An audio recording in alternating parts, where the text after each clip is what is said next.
A lot of pressure, man. Yeah, it is. Evil, Knievel. not our real names. Nailed it.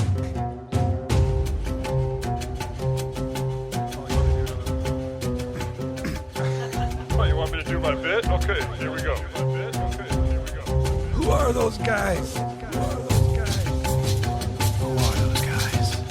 You're gonna love it. You're leaning into the Are mic. we professional on A Little Yeah. Independent? Why in the hell are you wearing a suit jacket over our guy with holding Precious? This may be the most formal Yeah, I've it's been at a throwing me recording off. so far. Is it really? Yeah, I have to look at that. You do. I know. My wife says the same thing. You know? Oh, but He's like, I'm tired of it as well. She empathizes. I hope we hope our listeners enjoy the behind the curtain stuff Yeah, because right. we like to We leave do. it in. Well, welcome to A Little Independent, the podcast where friends talk about independent, obscure, or just plain weird movies. My name's Ryan. And I'm Todd. Hi, Todd. Hi, Ryan.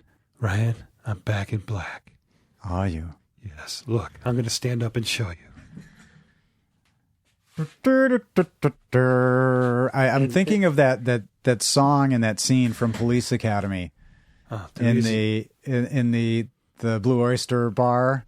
I love that song when they come in and they're like, "Oops, the record skips," and that and they start dancing. Well, That's what I thought. the reason I bring it up is because I was in the parking lot of the supermarket, Oh yeah, wolfing down a ham and cheese sandwich that cost $7. just wolfing on it. Yes, Oh yeah, and I know my voice is getting a little. I'm trying to maintain it, and yeah. I'm all It's dressed in hard for men black, of as our you age. see. And the classical station was playing a happy birthday thing that was actually annoying me a little bit. So I hit the rock station. Yeah. And guess what song was rocking out? Oh, This should be really easy. yeah. Being I that feel- I just said it. Being that I just said it. And stood up and showed you. yeah. Clarice, can you help him out? Back in Black. Back in black. Yeah. By AC/DC. Good Your evening, Clarice. Favorite Hi. rock band. My favorite rap band. Rock band. Oh, I thought you said rap band. Hi, like, and I'm whoa. Todd. AC/DC. I can't maintain the voice. That's I that's can't- one band that I think, and I think it's been said on this podcast before. I think it's the greatest rock band of all time because they never strayed as one of the reasons. But if they did try a rap situation, they'd Yeah. fucking crush it. So the Physical Graffiti album, Physical Graffiti. yeah. Who was that again? Um, That was Led I Zeppelin. think it's Queen. That was Queen. That was the Beatles. That was the Beach Beatles. Was You that need the, help. That was no, the you don't need your phone. We're Eagles. playing with each other. Poor Clarice. She doesn't even know when I we're. don't even know. She doesn't know any of these bands. I know. She doesn't know that we're It's all fucking made up. with each other. It's all made up. That's So that's the beauty what's of your it. favorite AC/DC album? Ooh. Is it Back in Black? It's Or not. is that too produced? No, it's not. It's not. Did I say it? It came out No, that way. I It's just- not. No, it's not. That's a really tough question. I love.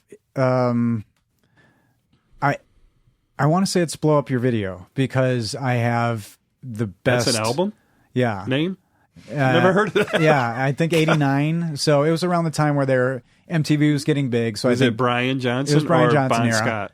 Brian Johnson era. And I love it, not because it's the best songs, but I've just the best attachment to that album from Apple Canyon Lake Summers. And any of you who know will know. And and one of my closest friends ever. And that summer band, summer album, that's it. One of them. Wow. So I think it's my favorite just because of that. I look at the cover and I smile, Yeah. all of it. So, but music wise, it's hard. It's hard. Very well. That It's would be super hard. really obscure for me. I would never have, I mean, I know all the. I mean, God, I was 16 years old playing Dirty Deeds, and Well, yeah. Was it fun? Was it? I mean, I know it's Oh, it's, yeah. it's maybe not as simple as you when think, I was but 16, it was a fun blast. those are fun jams, right? And everybody's dancing, and Well, yeah, my whole goal was to look cool in the high school, and, Right. That that's why you play music. right. Now that's why you podcast. Other than mastering your instrument down the road when you realize that, oh yeah, that's a thing. That is true. Well, speaking of mastering instruments, Yes. this movie Sounds has dirty. nothing to do with that necessarily. There's no smooth parallel. Oh, I disagree. I think the whole movie well, he's there's a- trying to master his instrument Oh, and okay, trying okay. to get yeah, it yeah, in yeah. tune. There you go. So He speaking, spends the entire movie trying to tune his instrument. true, almost literally sometimes. Yeah, with the horn. Well, you gave this one to it. You served us up, so we're Yes, here yes. for you. What is it? I found that this movie was called The Answer Man. You Well, said there's- Answer Man at first, and I was like, I think, Because I didn't put the in front of it. well, yeah, and I had no problems finding it. You know, I said Answer Man, and Oh, it came Jeff right up. Daniels. Yeah. So The Answer Man, 2009. Original title? I've got two. Oh, really? I've had a few. I don't know if we were rolling when we went through that whole bit, but No. yeah, we were stuck nobody on that should have song been there. earlier. Nobody should have been there for that. So I have The Dream of the Romans, and then at Sundance it was called Arlen Faber. Arlen Faber, yeah, I saw that too. Did I say Faber with a B? Yeah. Arlen Not Faber. Yeah, but on What do you? Interesting. So I we got it haven't off of a gone- YouTube video We- when they were shooting. So it was just a person on the street filming the movie, Oh, and that video started off with that title. So I think way early on it may have been, or maybe the script was titled that. I don't know. But at interesting. Sundance it was called Arlen Faber, Isn't that and then now usually it's because called it's not? The Answer Man. Because I usually Well, it's maybe because they sell it and then it gets into the hands of a marketing company and distribution. and then they change the name. The distributor was probably Yeah. like, who's going to watch a movie So, called Arlen Faber? Let's come up with Rarefied a better. air. What makes you decide to want to name your movie?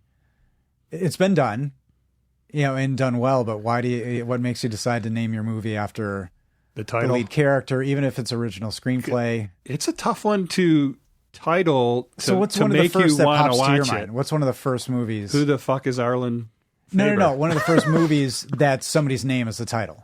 For you, what's a movie that pops in your head? Patton. Patton. That's a Jeremiah Johnson is one of my. Oh, you son I of a thought gun. you were going to say you that. outdrew me. Yeah, I thought you were going to say that one too. But that's That one was of my a good first one. ones. Butch But and Sundance. Butch and Sundance. It's two people, but But like just somebody's name. You yeah, know what I mean? Yeah, Nixon. There's a ton of them. Any, character that they've. Maybe there famous aren't as character. many as I think. How about Alexander the Great, That's which was a really tough one to watch.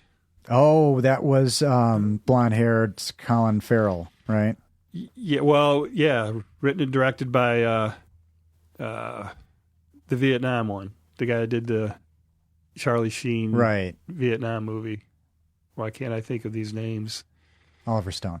Platoon, Yeah. Platoon, Oliver Stone, Oliver Platt, I'm really excited to get to the next part of our podcast, which is the which film is our description. actual movie. Well, no, is the movie, and here's the film description, everybody. And Todd, I hope for the first time. The Answer Man, 2009. Answer Man 2009, we did that. Original title, Arlen Faber. Here we go. A reclusive author of spiritual books is pursued by a single mother and a man fresh out of rehab. Your thoughts? Yes, those are the three main characters, and it succinctly names them, I guess. All right. So now I think we have discovered that Todd is uniquely biased towards this film because he's not pointing out the bullshit that is that film description. One, I wouldn't want anything to do with this movie if I read that. But let's break it down. Deep breath. A reclusive author of spiritual books is pursued by a single mother and a man fresh out of rehab. One, Okay, the word Pursued. pursued doesn't work. Yeah. Spiritual books. He wrote one. And it feels like he's like being chased. I mean, I guess he's being chased by them, but Not really. He's chasing them a lot of most. yeah. So like, I thought you would take issue with that right away. I think I might have glossed The over description. as you All read right. it, and I just heard spiritual author, and I thought, oh, wouldn't that be Let's great? see if this riles your feathers. It's a comedy romance. Billed as Yeah. comedy Well, romance. I want you to say? I would like to welcome you to our first rom-com I went through every Wait, movie no, we've no. done. Oh, no, yeah, hold on. yeah. I went through every single movie we've done, You're right. and this is the very first rom-com. Holy cow. So it's like a first date. Yeah. Yeah. Well, what do you call it when it's a three-person date? Oh, buddy. Buddy, you just write the jokes themselves. So it's billed as a comedy romance.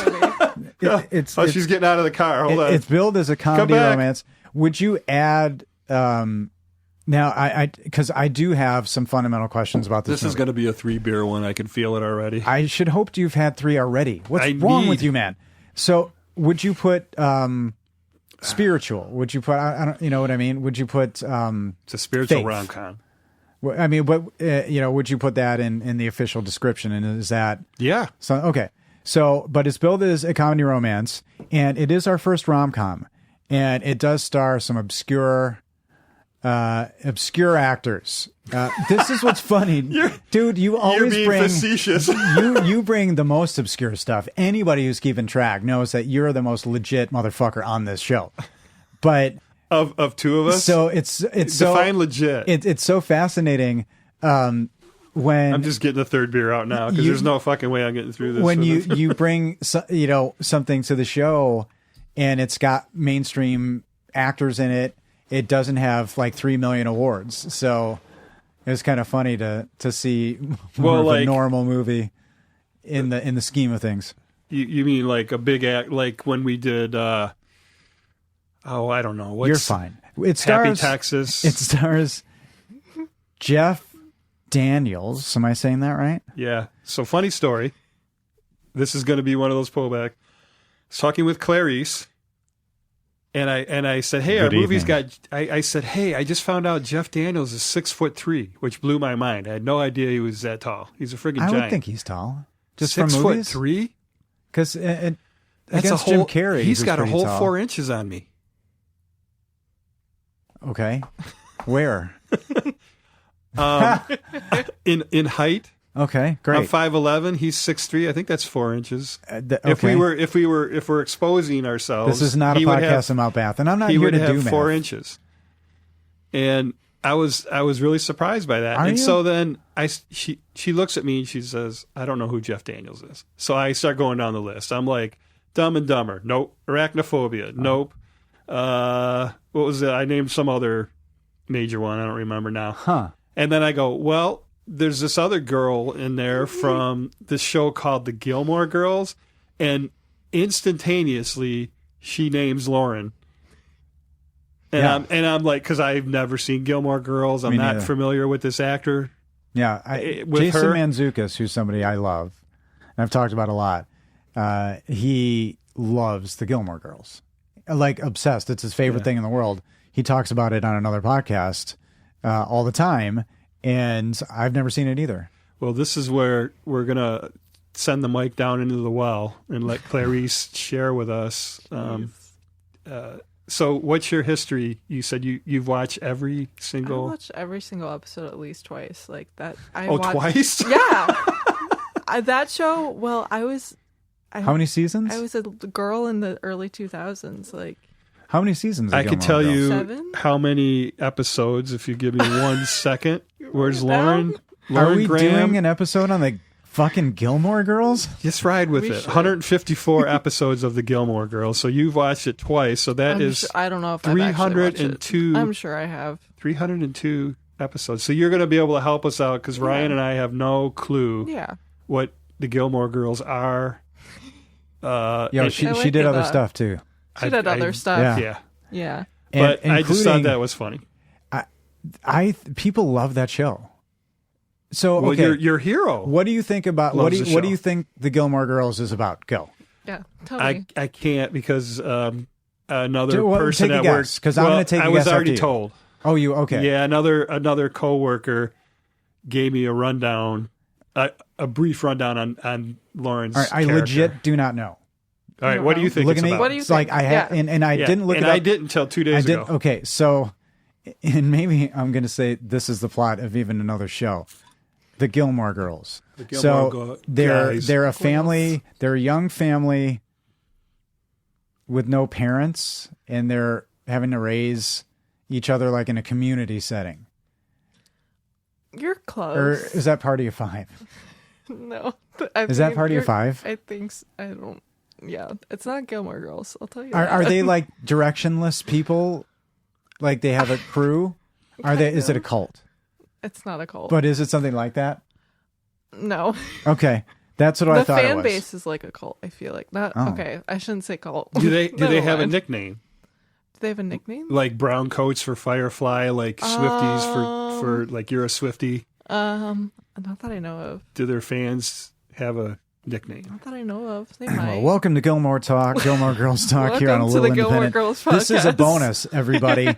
But we'll go back to the star of our film. As you really didn't know Jeff Daniels by I name, really didn't. but I if had you to saw a show- picture, of I him. saw a picture. Yeah, I had to show her a okay. picture. Yeah. Okay. And honestly, I mean, like some people value on names, but what's fascinating is Jeff Daniels as Arlen Faber, his IMDb best known for. Here we go. This kind of fascinated me. Well, he's got so many. But I love the IMDb best known for and whatever algorithm spawns this. But best known for top Spurts four. or spawns. Nice. I love that. It is spawning season here in Traverse City, Yeah. Michigan. All the rivers are filled I don't with let him go salmon. for him. He shouldn't let him go for me. I agree. So his best known for The Squid and the Whale, Purple Rose of Cairo, Dumb and Dumber, Yes. Steve Jobs. Ooh, he was the Pepsi guy. I haven't seen that, but I thought that was really fascinating. And that led, those choices. Yeah. for best known. But if you think about it, he's somebody that I don't know. Has he done his classic? What's your favorite Jeff Daniels movie? Because I can say mine immediately, and I don't think he'll beat it. I have a hard time with it because, I almost want to put it in genres, but I am really partial to his role in 2 Days in the Valley. All right. He is so We talked about seething. that recently. He is so we both seething in love that under Yeah. the radar movie that feels like nobody's seen. I know you love Speed. You said that's Speed, amazing. The Martian. He's somebody that is really great, but Arachnophobia 100% is his best movie. It's his best performance, top to bottom. I look at it as just like it's my favorite movie of his to watch, and Speed second. Those are two of his that I watch with the most frequency. But I don't know if he's done his classic yet. I think The Newsroom is a show that he got, with good reason, acclaim for because of that first episode. The best is yet to come from him. I don't know. His first movie was in 1981, also starring James Cagney. Wait. Your thoughts? Can I name? Wait. I have 1980 first movie. His first feature film? Oh no, this is a TV show. His first credit. This is not amateur hour, sir. We're not talking about TV. So this is interesting, Ryan. Every one of the characters that I plotted out in this full page that I am now showing you, for the first time only, I wrote out their first credit on IMDb. Oh, nice. And the year that it was, because just for some reason I was into it. And Hawaii Five-0, 1980, is Jeff Daniels' first credited appearance. I Can think we you go back to, I think any TV show, and you'll find that there were just people that came up through shows. You think he wishes it was Charlie's Angels? Maybe. Wonder Woman? Maybe just happy to be working. Policewoman? But his first, imagine this. His first movie, 1981, Ragtime, starring James Cagney. Does that compute to you? He probably thinks I've arrived, right? I'm doing a movie with James Cagney. And also in that movie, Brad Dourif.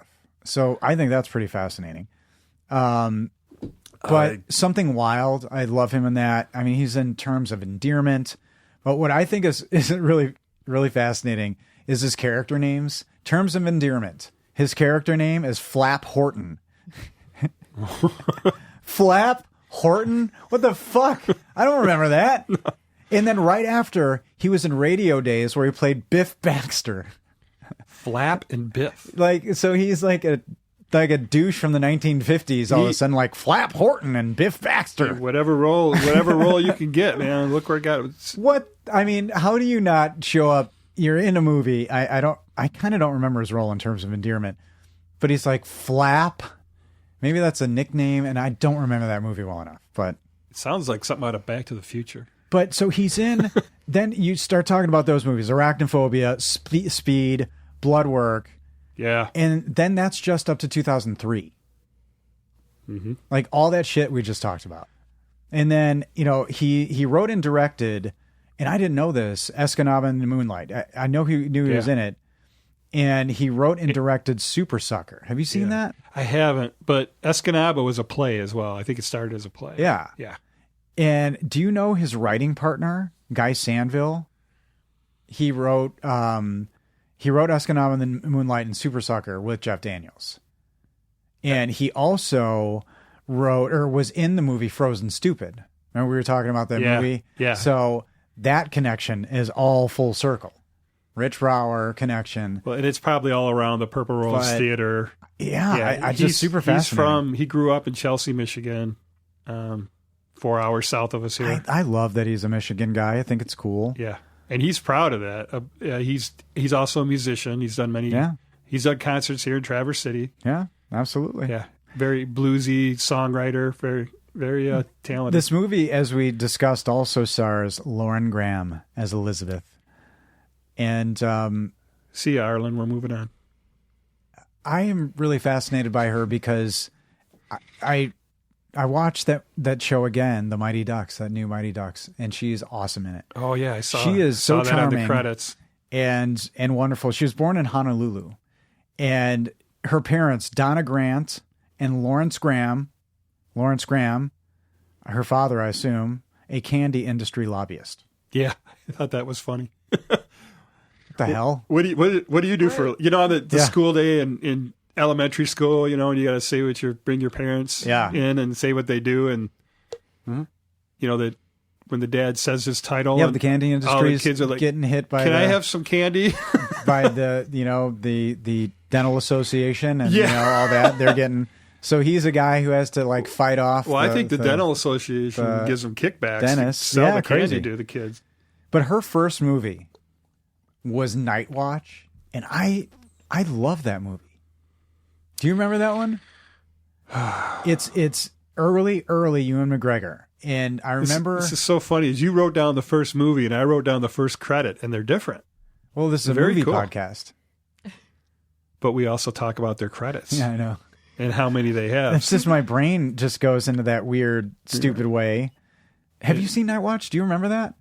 Night Watch. Ewan McGregor and Nick Nolte. Like that title is so familiar. I had to have seen it. He is you'd love it. He's a new security guard at like an insane asylum.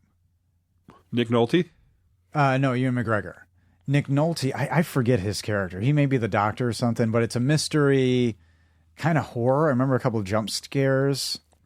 I'm sure I've seen it because I totally recognize that title. What do you know her from? Because you don't know her from anything? She's I just looked familiar, like I know I've seen her and stuff, and then going down her list, I'm like, oh yeah, that's probably why. But she's in something that I love. Mighty Ducks. Well, you don't know.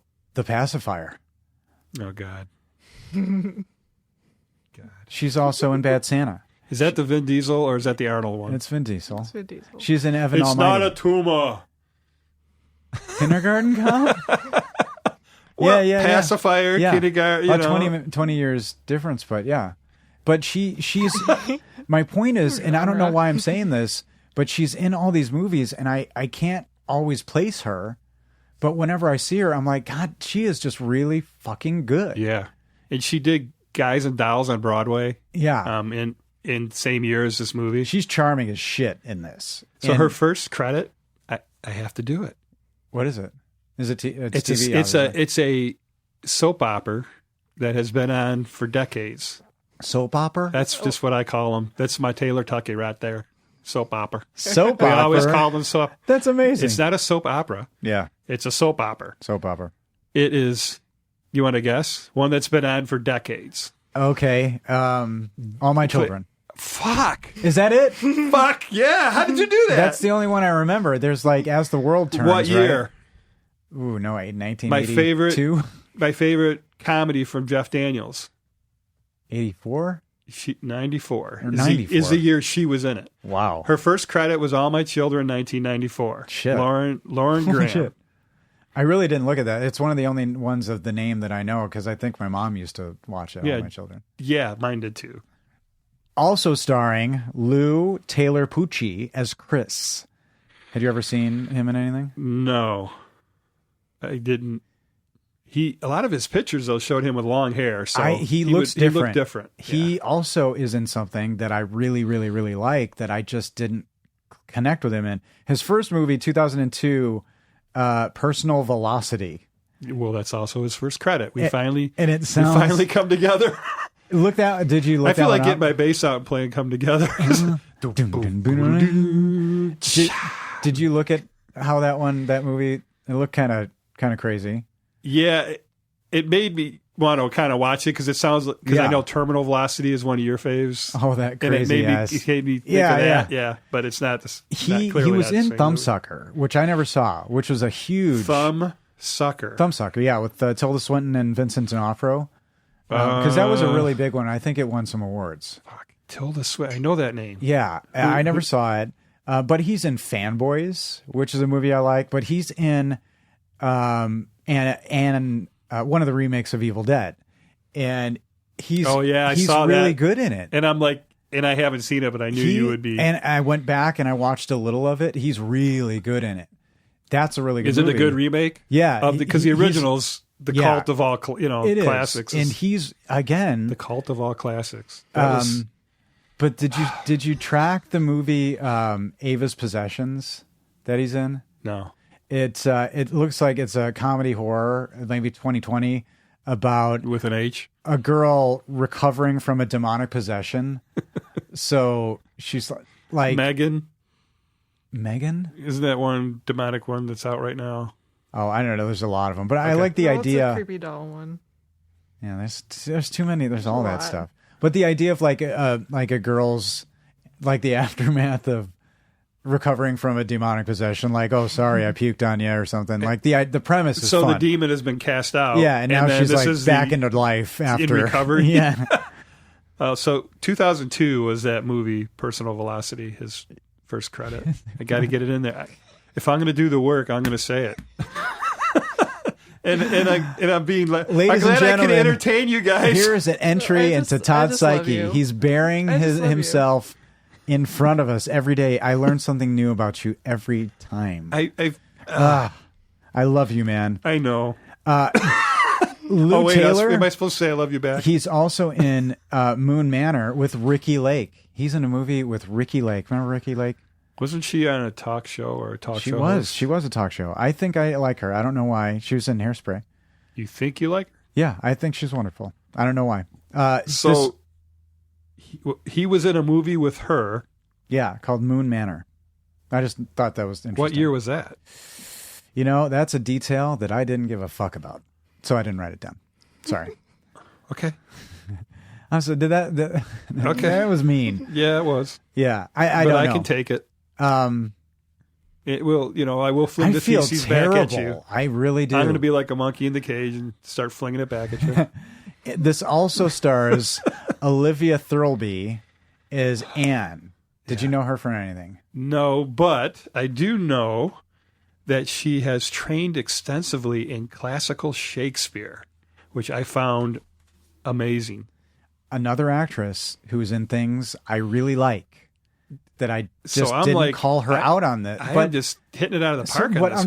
I don't know. Like, I think they're very chameleon-like, and that's a credit to them. Because her first movie, dig this, her first movie right out the gate, United 93.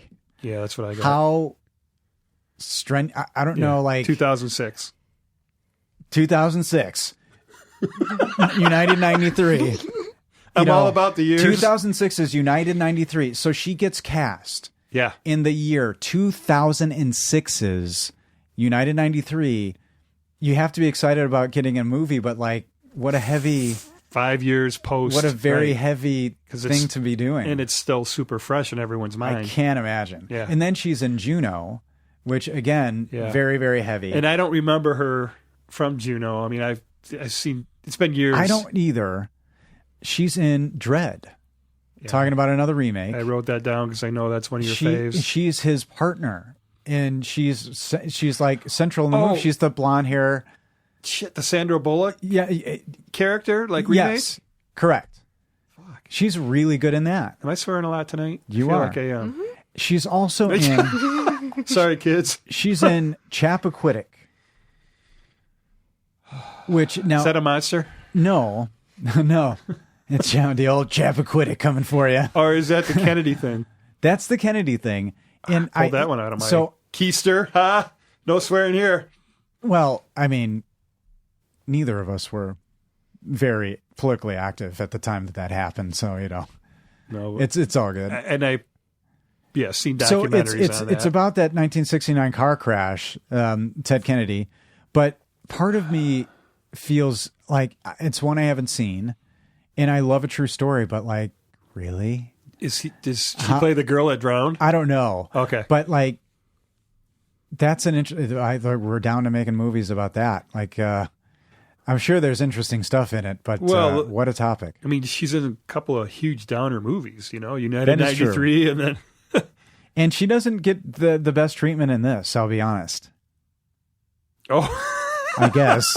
She has kind of a sad... the old spine Yeah. costume. Written and directed by John Hindman.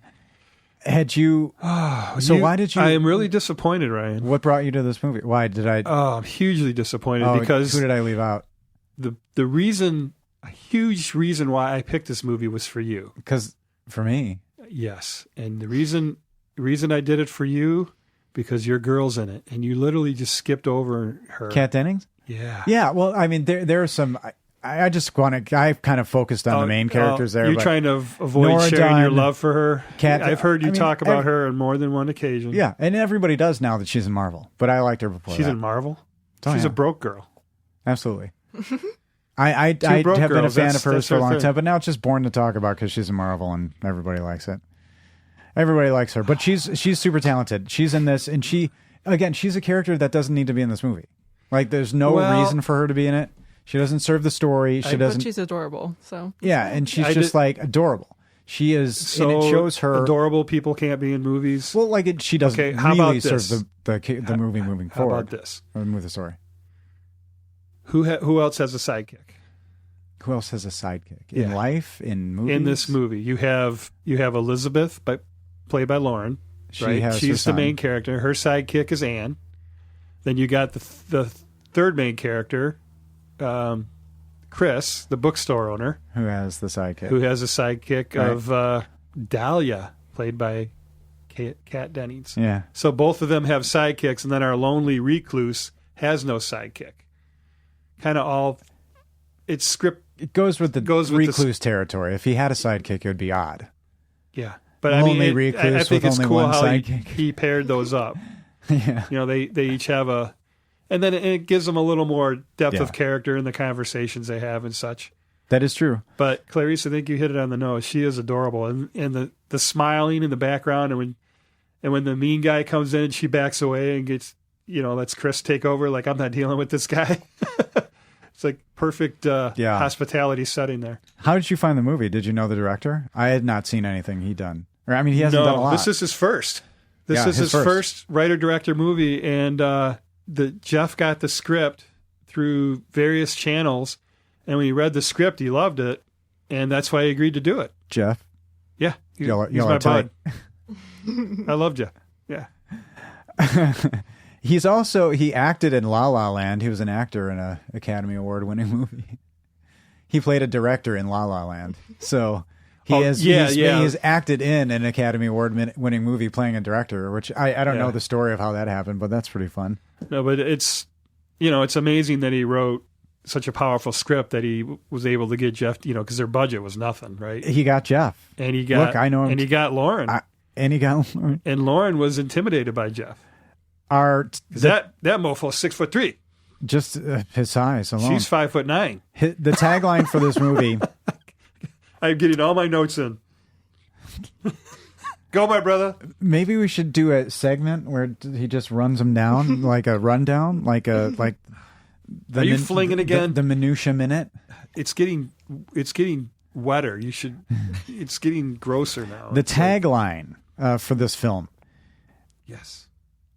He wrote the book on life's big questions, but the truth is he hasn't got a clue. I actually like that. You hate it. The look on your face Questions, but shows the truth is. Yeah, I think Not it works. hate, I think but- it works. kind of disagreement. It's fun for the whimsy of it, of the Yeah. whimsy of the comedy. It was nominated at Sundance, which I think is really cool. That's awesome. I mean, and for Grand Jury Prize, Right. which is pretty crazy. I did not find Well, any budget info or anything like that. Yeah, the acting, got it. $26,676 gross. So that did not pay for Jeff's lunch. Oh, that's how much it made. Yeah, that's its I thought you total were saying, gross. like, That's rough. ew. And it was filmed in I Philly. think he's calling Jeff fat, but they're friends. So yeah. I didn't call him fat. Oh, yeah, that'd be a big lunch. Well, he was buying for the whole cast and crew. So, he's a guy. And we want to give Nora Dunn is Dunn a little best. love because Oh. she's Jeff's, I got to use his character name, Arlen. She's his agent, and she kills. And what blew my mind is she has 130 credits. And her list is like, it just goes forever when Yeah. you scroll down it. And just another. So this movie is just powerhouse of actors. She is also somebody who should just be in everything. Yep. And her first movie, 1988, has Harrison Ford in it, has Sigourney Weaver in it, and Miss Melanie Griffith. That's Working Girl. Yeah, That's her first movie. She was in Working Girls. She was she was the receptionist. Was she? The snotty Oh wow, that's her first. Holy cow! Yeah. I thought she maybe had been in the movie game a little longer than that at that time. Holy cow, that's amazing. I thought I was going to go with Witness right off the bat for some reason. When But you she- said first movie, Harrison Ford. Before you Oh. said Melanie Griffith, I was going to say Witness. That's Kelly. That's Kelly, whatever's in that. Yeah. The Tom Cruise ex, right? How many times did Kelly you watch Clarkson? this? How many times did you watch this? In the last week, Talk to me, 3 Goose. times. Get into the lunchroom where we've got our Three- trays in front of us. You're carefully separating all of your food No, and then putting it on mixing top it of one together. another. So, An amazing you. how many 3 times? times in the last week. how many times did you watch this? I just 3 times. In Oh, the last 3 week. times. Oh. Yeah. I thought you were saying you ate Is 3 my- times in the last check, week. Can you check my mic? Is it on? Okay. No, I don't need the amplification of the mic. It's being recorded. I can hear you. Well, you kept asking me the same question like 3 times in a row. I watched this and my first note is I love Jeff Daniels because the idea of Jeff? seeing Jeff Daniels just made me happy. You know what I mean? Yeah. And I had not seen this. Did I tell you that? I'd never seen this. So I'm not surprised because this is not for me. This is an not a independent, Ryan movie. obscure, and it's not. I skipped the weird part. Yeah. There's some weird moments. Oh, you're saying it doesn't fit under our the auspices? tagline? Oh, yeah. Yeah. No. It's it fits. It's just not in my wheelhouse, and it's probably something I wouldn't have gone to right away. Yeah, Clarice, had you seen this before? No, I And- have now. And did you watch it? I have now. Holy cow! We have another first. Not only is it our It's first beautiful. rom-com, Miss Clarice from Down in the Well. See, I actually knew the answer to that because we wheeled the TV over to the top of the well and played this movie while she was holding Precious, I sure that did. we kind of forced her to watch it because what else are you going to do in the bottom of a well, besides, receive food and Precious is tending to that Lotion. broken leg. Was Precious? Did there's that was chicken Precious bone you okay? can gnaw on, right? That, Yeah, lovely. yeah. Come on, Precious, you little shit. How was my West Virginia accent? yeah. My mom's a very important person. so I guess you know that by now. This movie starts with the typical indie fare. Are you starting to write down production companies too? And No, I'm past all that. I'm into the movie. I always did. I got Me and God. 1988 was my opening line on the movie part. In newspaper headlines, so it's like, Yeah. things are happening. They're given the whole history in the Yeah. what do you call it? The running credits. So how satirical is this movie? Because I have a big problem with the tone in it. And satirical. What do you mean? how satirical is this movie supposed to be in a way as it relates to, I guess, the industry of spiritual literature? The industry, and that's what I mean, the industry, because I feel like you see those glimpses. So is there supposed to be some satire to this? So what's interesting is they don't say that it's a spiritual bookstore like Higher Self here in town. They just sell the spiritual books and then all the, the stuff around that. Just like them. Where you have an issue with me naming them? No.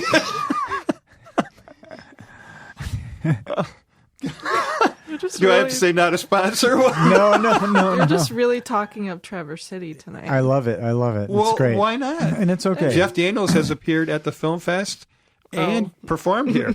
Yeah, I don't know. We want to mention Oh my the God, former man. Film Fest. Let's stick to the movie now. All right, so the bookstore is a regular bookstore that has a spiritualism section. Is the way I took it, but not a 100% spiritual bookstore. Okay, so what really I was attuned to is in the newspaper headlines, him cornering the God market. 10%. You know what I mean? So I'm like, is that how people talk? They don't, give a shit about the spirituality. It's just a business like anything else. Well, the agents. So, was there supposed to be any satire to this in a way that you're kind of seeing the It's showing how commoditization big of he is spirituality as an author. Like Yeah. he's the man. But like was that- that one book was huge, and it's kind of reference to a particular book. He's but- in Philadelphia, right?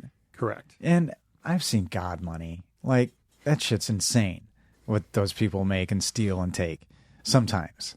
But, like, his place didn't seem that well to do, right? Or is just real estate that expensive there? Oh, I thought it was. I figured that well a done. reclusive author would have been as far away as humanly possible. Why didn't he live in Amish country? Amish. Okay, so the book is 20 years old, and he says to, I'm going to call her Lauren, I got Elizabeth, that he moved there 10 years ago to write a book about monsters and movie monsters and something or other, right? So he had already been recluse for 10 years in Frisco and then moved to Philadelphia to work on a new book, apparently. But he was caring portrayed for to his her. father, though. So was the move there to have Correct. something to do with that? I think he said that was So 5 I'm years just wondering ago. why after his father passed, he didn't just move away, just leave. Well, nobody knew where he was. I mean, until this mailman found him. And Tony Hale. Another gem. All hail Tony Hale. Yeah. Yeah. Gosh. So, and I also loved how they showed. So, when you have a really popular book, especially a spiritual book, Yeah. they do the diet, the teens, unlocking, So, God. okay, I mean, this like is, all these this people is are what feeding I was, off the of his question I success. was trying to say to you So, is like, so think of chicken soup, The right? There's a business. chicken soup for everything. Yeah. Because that book went crazy. I thought that was fascinating about this, especially when Elizabeth goes to the bookstore to find his book. Yeah. She finds 9 other versions She's that aren't swimming in a his. sea of people trying to, what do you So call them? that- I guess- Parasites? That's supposed to be satirical? I took that as very satirical. Like, It's true. It's what Yeah. happens. It's a sign of success for you that your book is very successful. Yeah. I loved in the beginning how they're telling the story and they're teeing things up, and the big thrust of the movie is this 20th anniversary. Yeah. And he's the person who redefined spirituality for a generation, in that he refused an audience with the Dalai Lama.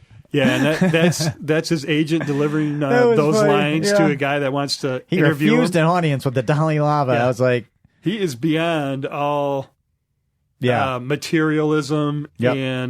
and interviews, and then cut to him sitting trying to meditate amongst all this material. He's surrounded by books, CDs. So she just got, Yeah. called out, right? Because the cut to shows he's surrounded by materialism. Yeah. And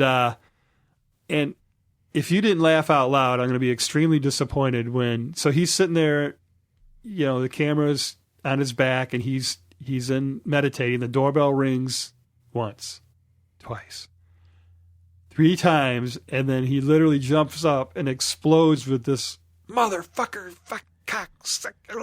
I laughed every time. Every time I watched it, I laughed. There was a cockmonger in there, a fucking shit machine. Yeah. Now, this just totally loses his shit. Did you laugh out loud? I did, but this is where I have problems with the movie because it didn't commit. It went from that to like a Hallmark movie in a blink of an eye, and it threw me off. Like, it should have been a foul-mouthed R-rated comedy or a PG-13 rom-com. So, like, when he did that, start to, like, at the beginning, I'm like, hell yeah. And then the movie didn't continue with that. And then he started to, like, fuck you, fuck this, with the teacher. And I'm like, okay, I get it. It just needed to be all or nothing, I felt. Like, it wafting back and forth. I didn't get that at all. All of a sudden, it would be, you didn't? Nope. So, personal experience. So you have good and bad meditation sessions, right?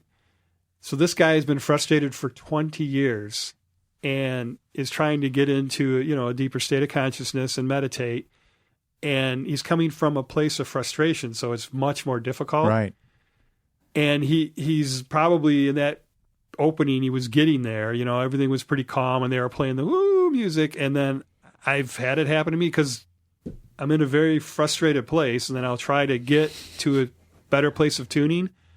That's called Ryan. And then something in the outside world shatters that, and all that frustration comes spewing out. I have personally experienced that, and that's probably why I was laughing so hard. Like, I've even had people slamming doors. I've seen your face when it pots and happens. pans.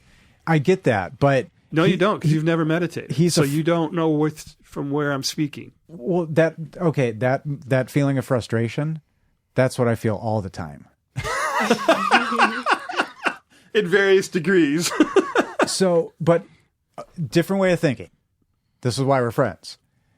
He's a fraud. Yeah, it sounds like it, doesn't it? He's a total fraud. And you find out later he pulled a fast one on everybody. He made a shit ton of money. Now he's just trying to be spiritual. And I disagree. But I wish the movie was 100% foul-mouthed, because it tries to really be a spiritual movie. It's like there's a point where I'm looking at the Elizabeth character and I'm like, she really fucking believes that he talks to God. There's people in this movie who believe.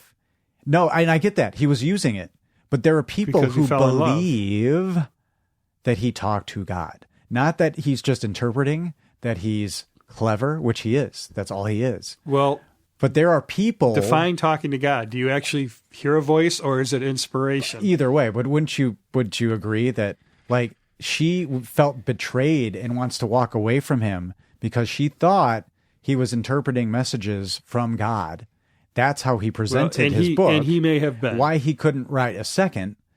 And I think that this movie is a tragedy in a way, because, he has to have this destruction. Well, here's my take. So one of the current gurus wrote The Power of Now, which was a huge success, Eckhart Tolle. And he's all about, being in the moment. And there's a bazillion YouTube videos where he just simply answers questions from people. So very like this.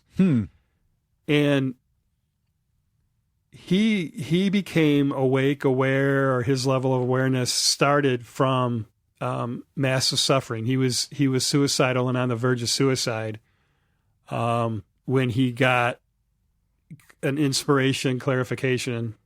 And this is, coming from him and hearing it from him in interviews.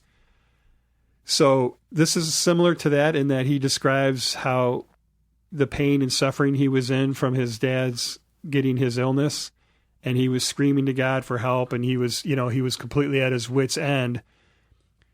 and wasn't hearing anything. So by writing down the questions, he was able to get into a state where he could hear inspiration, I guess we'll say, for the answers. That all came from his massive suffering. And Eckhart Tolle's story is, I love that. Is somewhat similar. Yeah, absolutely. But the suffering ended, and he's been trying to, get back to that place that he stumbled into originally. And give him credit. For 20 years, he's still persisting. He's still reading books. He's still trying to meditate. He's still blowing that giant horn. I like when he comes. The didgeridoo, the sound of that is just beautiful. The what? Didgeridoo. Yeah. Did you think it was like a Swiss Ricola horn? No, it's a didgeridoo. It's a, and I hope What's I'm the even horn saying that it they right. the Jewish horn that they have for, like, they do at the weddings? It's not one of those. I do not know the name. No. So he's Australian. He's trying different things. But he hasn't given up, and it's 20 years. But I love how he tries to return a stack of books, and he's like, they don't work. The concept. You read all 21 volumes of The Heaven whatever Within. it was. Yeah. and he's like, they don't work. Yeah, still locked. Yeah, unlocking The Heaven Within. He's like, still locked. They don't work. Well, so we're introducing the bookstore owner character now. And again, the villain of the film, the bookstore guy. Yeah, Chris. Why is he a straight villain? Up villain of the movie? All right, you think? Here we go. Not going to be a popular opinion. Hey, this is a great movie, you guys. I'm enjoying being here with you. I do like the fact that you have many troubled characters. And they have to be drawn to somebody. There's desperation, right? The mailman is desperate to meet his hero. Everybody is desperate for something, and this is what this guy's trying to escape. Because I'm sure as soon as he became huge, his life became a nightmare because everybody's looking for a quick fix. They're looking for answers. Solution. They're looking for a movie-centric podcast to solve their problems. So we're here for you, people. You get that him being a recluse that way, and again, good for him making enough money, not having to write another book or make any appearance and tell the Dalai Lama to go fuck himself. So did you catch the name of the bookstore? Oh, shoot. I've got you, brother, if you don't. No, what was it? The Book Trader. The Book Trader, okay. And, it was everywhere. I'm watching they were constantly showing the window, the Book Trader. Yeah. So I have something to divulge. Oh. Yeah. Okay. So, we all here love independent bookstores. Yeah, yeah. We love independent film. Absolutely. And Traverse City's got 3 of them. So we're blessed in that way. And you even have one in the Village where you're at. Yeah, an independent for sure. bookstore. I love it. So I'm watching an interview video with the director, and he just happens to say something off the cuff like, the owner of the bookstore's, in the audience too or something. So maybe it was a Philly independent film. Oh, really? So I went, I wonder, I said to myself, Todd, I wonder. Self, Todd. I wonder if this is real. Is that a real bookstore? And if it is, does it still exist? So there's this little thing on my phone called Google, and it's amazing. It does wonderful things. You use it now? Telling you. I know. Clarice has been yelling down for me to send a phone down to the well for months now. At alittleindependentpodcast@gmail.com to find out why Todd is just now discovering Google. Go ahead. And Gmail is a Google. Yeah, he won't see it. We will. So guess what I found? What did you find? The Book Trader Philadelphia brought up the storefront of this bookstore that is in the movie. So I thought, I wonder if they actually filmed there. So you know what Google did? They gave me the phone number to the bookstore. So you know what I did? Oh, boy. I fucking called it. Do we have a restraining order against us? No, it's going to get good, my brother. Okay. I called the bookstore. Did you? Yes. And great youngster, but younger guy. Say youngster. It's okay. It's your language. It's your people's language. Sound like, well, Clarice laughs at me every time. Like, sorry, I'll you stop. Goofball, you. I'll stop giggling. So picks up the phone, book trader. And I'm like, so how do I start this Did you conversation? chastise right? him for his rude tone? No. You're speaking to Well, an elder, Sonny. I was probably off a little bit, you know. This is a tangent. Well, thank you for calling the book trader. How may I help you? There you go. And I'm like, how do I start this conversation? You didn't so plan ahead. I go, Just hey, dove I got right in. kind of a interesting question for you. Bad way to start. I said, is this the bookstore that the Jeff Daniels movie was filmed in? Or Yeah. no, the movie The Answer Man was filmed in. Yeah. And the guy goes, is that the movie with Jeff Daniels? And I said, yes. And he goes, yeah, it was. So he wasn't. So who answered the phone? And I find out later his name was Miro. And he said he confirmed that it was filmed there. And then I says, well, can you give me? So then I introduced who I am and the podcast and why I'm calling. He's not also in the trunk, is he?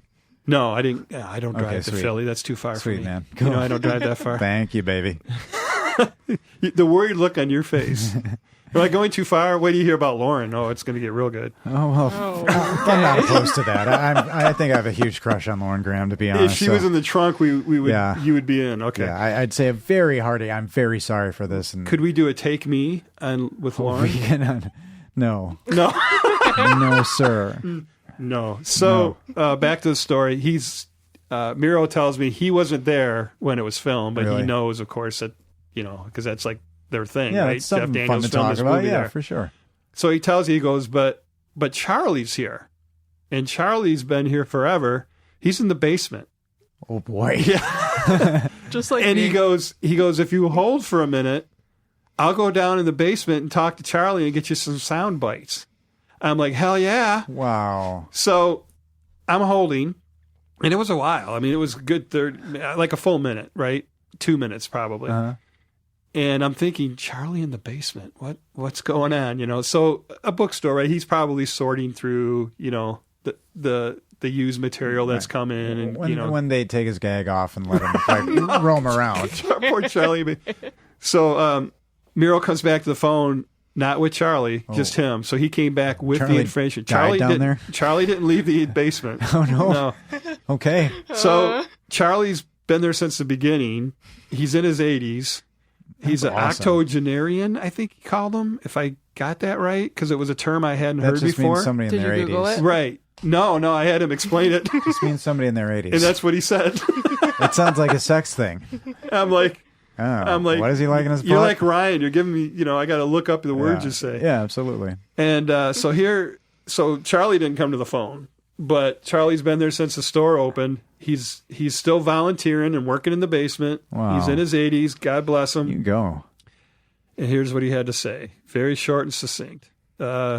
They closed the store for 2 weeks in April. So this would have been 2008 because it came out in January 27 2009. days. What? Oh, wow. I know your movie better than you. 27 days. Nothing. Go for it. Keep going. That's how long they filmed it? No, I'll tie it in. Don't worry. So, Thunder Stealer. So competitive. No, I was confused. Not Ooh. competitive. No, it's all good. I'll All pay right, it off. Store, I'll pay it off. they paid them to close the store for 2 weeks in the beginning of April so they could film in there. Nice. And all those outdoor shots that you see were on Church Street and Market Street, which are kind of like around the corner from there, and they were up and down the Nice. street filming all that. So any of you listeners in your city, this is your city. This is right on the river in Philly, across the way is New Jersey, right?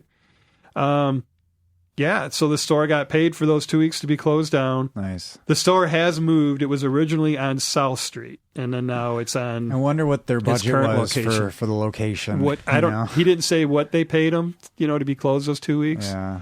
The owner was not in. He said the owner kind of usually comes in a little bit later. I called around 2 or 3 Did you ask o'clock. how many calls they get? Like, is it a popular call? I did not. Because I would have started with, you probably get this question a lot. It's about the movie, Yeah. but is this the bookstore? Because I'd assume maybe they get some calls about it, and it's Right. always fun to let Charlie out of his cage. and- Well, what I thought was funny is he didn't know the movie by the title. Right, He just said, right. is it that movie with Jeff Daniels? And he's like, yeah, that was filmed here. So, yeah. So I want to give a little shout out to the the book trader in That Philadelphia. is so rad. That's so cool. And Do they do online Philly- sales or anything? Can Well, we I'm gonna- link to their... yeah, they're phillybooktrader.com and phillybooktrader@gmail is their email. Oh my gosh. So you can look him up and feel free to contact him. He gave me full permission to give all that out and a little love shout out to an independent bookstore. Right on, independent And bookstore. and they've been around since 1975, I think it was. Nice. So how cool is that they've survived Yeah, Amazon, yeah, that the is true. beast. That is true. Well, we have somebody running this bookstore who's got some abuse issues, and I know In there's our a- movie. In our movie, yeah, We're back running to the this movie. store. Okay. Just Well, I'm not assuming that Charlie's an I alcoholic. wanted to or make sure anything. that our listeners weren't. That was not a good transition. Well, I said we've got somebody I was- running this store. I was meaning scared this- for a moment. Oh, I was okay. scared. And fear. scared. You know, I know You scare me, Ryan. when you have the acronyms affiliated with different things, fear. Oh I yeah. hadn't heard that one. Fuck everything, Fuck everything and run. or face everything and relax. I had not heard those. I thought that I hadn't either, but I thought it was good writing. Funny. Yeah. And Chris is coming out of Rehab. rehab, 27 days worth, Oh, you know what? of which That's the why store I was thought closed. it was 28 days. I thought it was 27 does days. it really but, matter? Clarice, we need. But if it was 28 days, that'd be cool It's because one that's a great day. movie. But that's a great movie, 28 Days. so this is Killian a whole Murphy. nother catch-up Yeah. game. You say 27, I say 28. Yeah, but I just don't remember. relatively speaking, because he comes out to Oh. find Ryan, I have to apologize. what's that? I need to stop you. And Ryan, I sincerely apologize. I'm looking dead in those baby browns. What? Right here in my notes, 27 days closed. Oh. You reigned, sir. I watched the motherfucker 3 times. You watched it one time late at night. Well, I was just paralleling that to the actual closure of the store, I swore the again. real store, which was closed. We find for 27 days because she couldn't find the key, like Yeah. something Like she couldn't really call him. bad, Yeah, really bad, and she couldn't call him. Call him. Maybe So that's a rehab That's thing. like yeah, it has to be, and that's real. This poor suffering bookstore, and Yeah, this and they can't close for a month with no sales. yeah, that kills them. that really sucks. So you're teeing up a lot of struggle. Like everybody's struggling. You have this guy who essentially day one and then just back to work. He thinks he's had things running, and then you have this guy But yeah, he shows up and the sign says closed, and Yeah. and there's all these. and wants to sell books Yeah. back. And then Kat's running across. What's her name? Dahlia is running across Yeah. the street with a month 27 newspapers wrapped up in her arms, and they're spilling all over the street. Yeah. And what did you say she was? What did you give her, Clarice? You said she was darling. She's Adorable. adorable. Yeah, she runs. Also, the keys thing is something I would do. All right. Hey, we're all together on that. Unfortunately. Let's be honest. If we owned a business, it would crumble. Not because Yeah. we would be bad at it. It would just we'd forget too much. I think you would be good at it. No, that's kind of you to say, but I'd probably be absolutely horrible at it. I'm sure. I don't know. I think we'd persevere. We're pretty organized. We're savvy. If you and I owned a bookstore, We could do a bookstore. 100%. I think we could do it. you don't think we'd kill each other, or one of us kill the other one? What would you be? Would you poison me, or would you hit me with a hammer? Your murder of me would be violent. You would Oh kill yeah, me I would with do a violence. side chop to your neck and break your spine. Yeah. No, I think you would make it more prolonged and violent. Your murder of me would be violent, and I would have to like be that. really frustrated. Then I'm like But Jeff she's- Daniels' character, he's 20 envisioning it. years. He's got it. He's looking at it. He's thinking about it. A legit That's note. terrible. A legit note that I wrote down was Jeff Daniels can wear a sweater. God, that man can wear a sweater. He can just wear a sweater. Did I mention he was 6'3"? Is it comforting? Why are you so fascinated by that? I didn't know he was that big. He's got 4 inches on me. Jesus. Oh, so it has to do maybe with you more than it has to do Then with Jeff Daniels being my 6'3"? shortcomings, Okay, yeah. okay, but hey, you know what? This is a spiritual movie. Hopefully, we can shake something I loose need by the to time we're meditate done on here. that. Yeah, Yeah, we do. I'm not meditating. He enough. comes into the store, and I love how you have the grumpy guy, and you have a very independent bookstore thing happening. You have an older woman who's just talking. You know what I mean? but and it's inane. Have you ever been in A Higher Self or any of the other books? I mean, Yeah, you will hear I get it. conversations I like get it. that. But he says, like, when you're done hallucinating, Hey, pretend person. I was like, I'm a real customer. When you're done hallucinating, I was like, that I'd like a was, shot at being a real customer. that was really funny. Oh my God. But the stuff she was saying, the off the wall, she was saying, well, he said I was awake and that I was actually awake, but I don't think so. And then another person said, yeah, you're awake. Yeah. And he's like, hey, pretend person. Yeah. Oh my God. It's brilliant. So he's brilliantly done. He's trying to return these books, and this kid has got no money for books because. He can't buy his used books. And so this is, now we have the gag. The gag for the rest of the movie, or not the rest of the movie, until, Gag? Ball gag or... See, I'm coming off of 2 kidnap movies with ball gags, so my mind is stuck there. This may be a record. The most Ball times gag. ball gags have been referenced sequentially, maybe. 3 in a times, podcast. 3 movies out Like- of 47. That's not bad. But That's not the, too the much. running, okay, I won't use a trigger word for your sensuality. The running joke in the movie for a while is Jeff Daniels trying to get these books back into the store. Oh, yeah. By whatever means he can. And it's what throws his back out. Because Where he meets the love of his life. So what and is the happening? love of Clarice's life, I think, too. What is happening big, here? Big role in her life. What kind of back injury? Because you've had that stuff. Like, he gets something that puts him out. He's on the floor Yeah. of his own place. Yeah. And I love this scene where It's so good. but What did you think of that turntable? I don't want to. I just. Yeah. Have you seen a turntable like that? I know, Clarice, you've looked at. we've got Pictures one, in the well One of of ours them. is like that. So what was that? It's like that green glowy thing that's kind of floating, like that the record sits on. Like Yeah. Yeah. it was just so weird it's looking. just like kind of space agey, and yeah, it's cool. You have that? Yeah, we had one like that. Oh, had. Yeah. What happened? I don't remember, to be Do you honest. listen to records anymore? Um, Do you have all, do you have all one? of our record players are needing of repair right now, and we do. Yeah. We have that unit in the living room that's that Well, old out school. my back window, there's a place that repairs them. Oh, yeah. All right, we got to talk about that. Okay. All right. So yeah, he's having back troubles all the way from the bookstore back, and the books played a role in why his back went out. So I loved how he tied all His that together. back goes so in the script. so in pain. He's on the floor, and he calls his agent, and she comes over and she fucks him real good. She just screws him over real bad. verbally. Yeah, I mean, it's hilarious how So- she's just sitting on the stairs, giving him 1-4, But and leaves him. there's so much hilarity in that with Yeah. the record skipping and over again. And what's the song? And I hate it now too. Isn't it romantic? Isn't Oh it my romantic? god! But I Just loved playing over and over and over.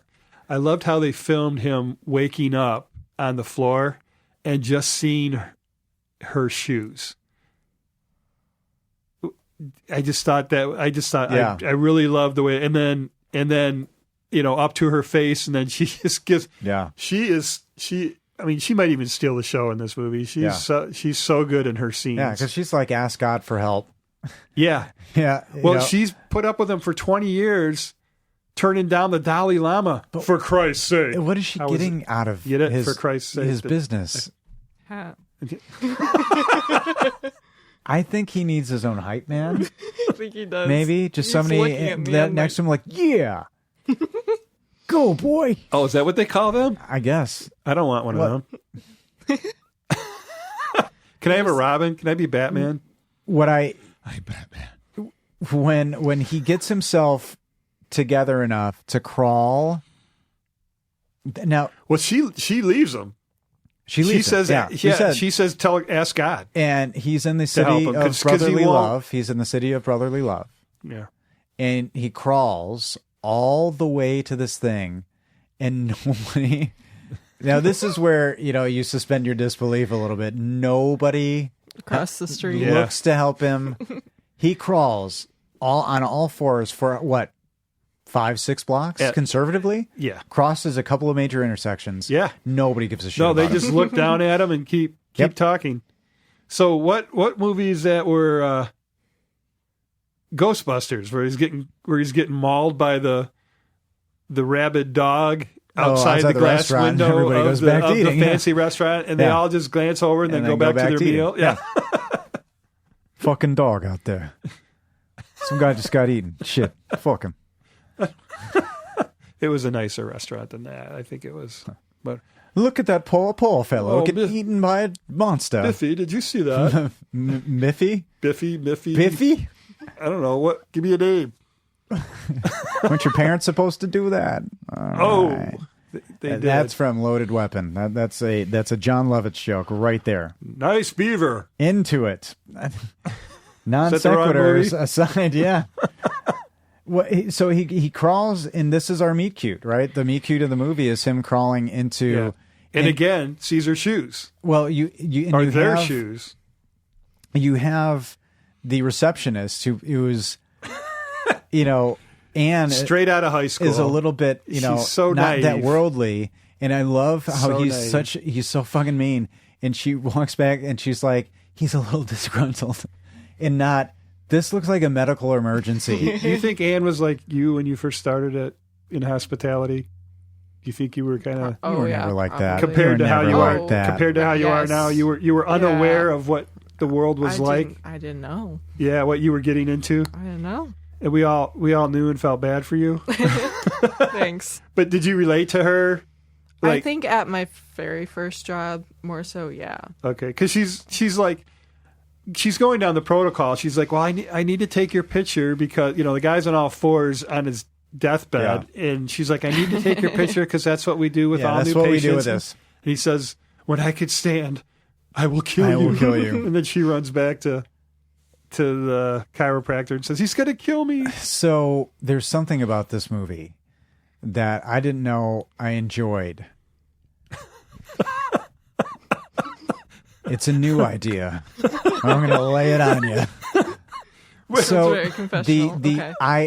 I was empathizing with him. I was trying to get into his particular skin, but I was trying to feel his pain. Does things with her skin. Does things with their skins. Beautiful. He hissed at you. What did he say? I myself cannot. I myself cannot. We are dancing all around it, aren't we, sir? But he gets into the to the Was that the chair? Yes. we could have been professional right through that. But yes, it was the chair. It was the Oh, chair. I'm going to pass out. He Such boys. he gets onto this table and he agonizingly gets onto this table. So I am She's helping him up. Yes, Yeah, yeah. I'm Oh, anticipating scream his that. relief. So when he gets up there and she starts doing, and like his comically, you can't help but like, you know, point to the Dumb and Dumber face when he's taking that epic shit. Yeah. Because he's like, oh, that And the laugh. that scene, yeah. When he was on the floor, Yeah. he did the Dumb and Dumber laugh, the real high-pitched laugh. 100% did. Oh, my God. Yeah. I was crying. So like it's in there. yeah. But- yeah, homage. His every time I just enjoyed I almost wanted to feel the relief that he felt. Is that like hanging up a phone or knocking on Yeah, the door? it was a the sound different of the kind of cracking satisfaction back? of like, Well, I love because they really the close-ups get of his into it. face. Yeah, Like, so imagine having to do that acting. So he's on the massage table with his face down, looking at the floor, and that little hole thing where your Yeah. face rests on. And, you know, you're looking directly at a camera. And then it's like, go, act like all this stuff's happening to you. And, oh, he just kills it. It's so good. it's fun, but it looks like there's a lot of, and you know, he's healed, but this is where it really trends into the saccharine territory that conflicts with the cock gobbler motherfucker. Well, because it then turns into the meet cute right there. He like, then finally stands the up, music, and it's like sees her face to face. and the balance, I don't know. It went like, I don't know. I just wanted it to be either one or the other. See, I didn't have that dichotomy at all. That's fascinating to Well, me.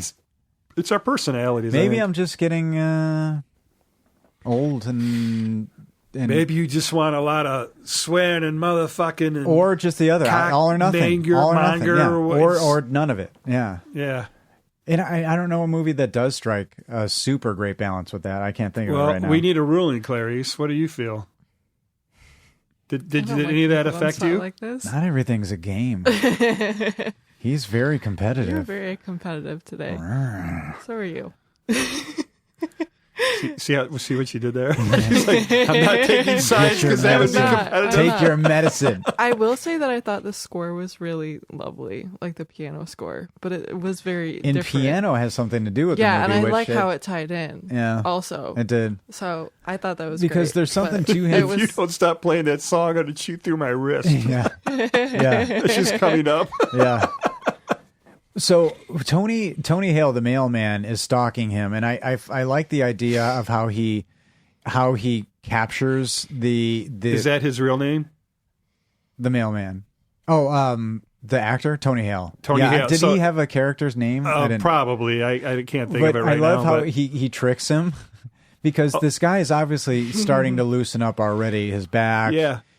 Well, he makes him sign for mail, and he signs a fake name, so he's playing it. There's some good fake He names. says in you would this. hate him. He says, "What's he like?" He Oh, says, what's "You would that hate guy him." like? Yeah, Yeah, it's the you'd hate second him. time he comes by that Yeah. he tricks him. But all this time, he's not found a chiropractor. No, that worked. So this guy is just She really is the tragically angel of unfixable. alignment, and alignment is a huge spiritual and word. she has a new business too. So she's maybe Yeah. seen as And he has sold 90 million books, which came from the writer-director as a little backstory. oh. So he is mega, mega rich. But not once does our Gilmore girl gold dig. She has her whole world is straightening spines and taking care of her, overprotecting her son, True. loving on him. She doesn't, even though she's in a position where a guy that is sweet on her that has sold 90 million books, she could have easily been a gold digger right there. Can I ask a question? Why does he not know how to date a lady or anybody? Oh, she's a lady. Whoa, Oh, whoa. She's Why does he? he has seems been so a socially recluse. stunted. Yeah, because anybody he meets, all they want to talk about is his book, Me and God, and he finally meets a woman that has never heard of him, Yeah, and he's like, "You're for me." yeah. Plus, she's beautiful and a Gilmore girl. Or I probably get that wrong. It's like because I've never seen the right. show. What if Right. she in the Gilmore She's like a Girls mom or is something, under right? like horrible prosthetics and is like a mutant?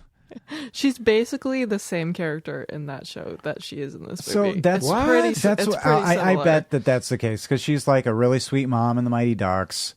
Yeah. Let's it's see like her a- do like let's find the movie where she's just playing a crazy kick-ass action hero. Does she do an? She has would have done an really action well movie? in Take Me. I think like I'd like to see her in an action. Okay, put her in Sorry. Skyscraper. Like Nev Campbell, Cliffhanger. fucking crushed. Oh, they're making a sequel. I FYI. know. My girl's But, directed like, put Bad Batch Girl, right? Didn't we say that? there is a tie to one of. Yeah, interesting. But she just kind of fades into that background somehow. But I'd love to see her in an action movie. She probably has. I mean, she's definitely. Well, she did Guys and Dolls on Broadway, where she I forget the character name and that she's Totally in like that, an but action that's movie. totally no. But I 100%. mean, she's not playing the nurturing. I feel mom. like Todd feels like people don't think she has a respect as an artist or an actress. I feel like Todd has a crush on her, Oh yeah. and we should I have make it happen. every. What's her- I seem to find one in every movie. What's don't her I? social sitch? So Is she a married person? Do you have? I don't know. Is there a You shot were- here? you were She set- is newly. You were it looks setting me like up with she's Jessica newly Lange not too long separated. ago. No, that was you. you told me she was single. Remember? Yeah. Oh, that's right.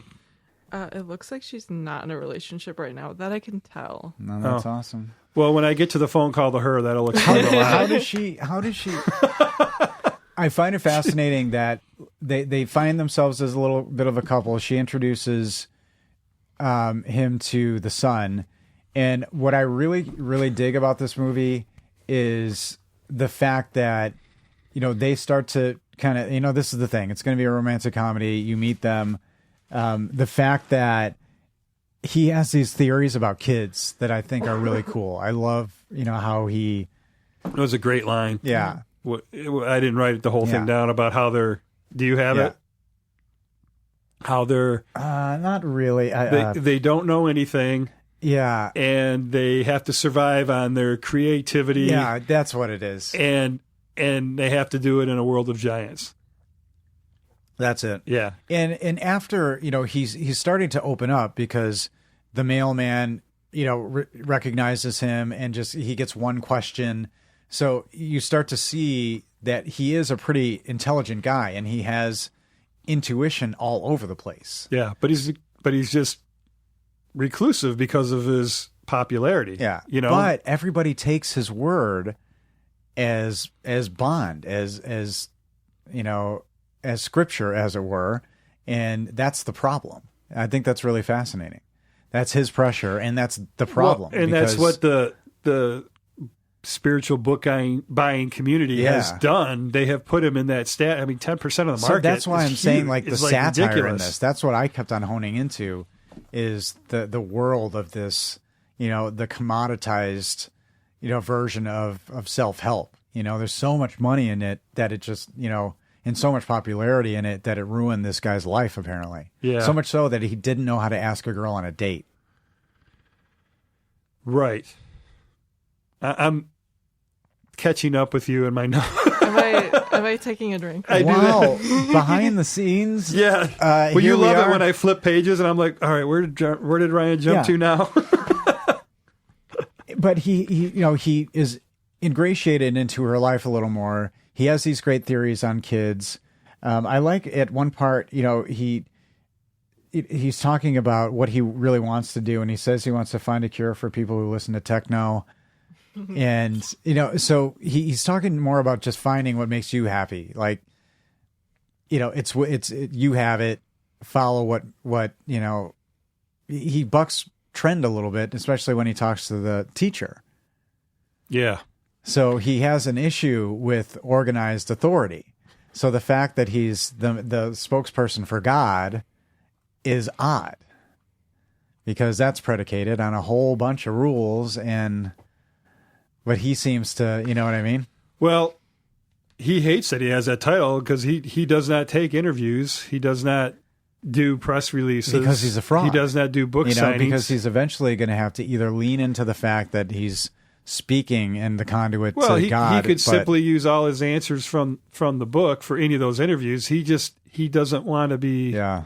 He doesn't feel he's that person. He had his moments of inspiration, which ended Right. up selling 90 million books, and now he's hiding from people because, as he told the mailman on his second visit, right? Yeah. He says, "So help me with the French poet Sartre.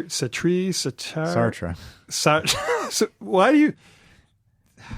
Sorry, That was no, condescending. It wasn't. I don't care. I think you know it, can and you're lie. just trying to make Nobody me feel can see good. the look on your face as you No, like you're look down bullshitting at your me 'cause you're nose trying to at me. make me No, feel I'm good. not.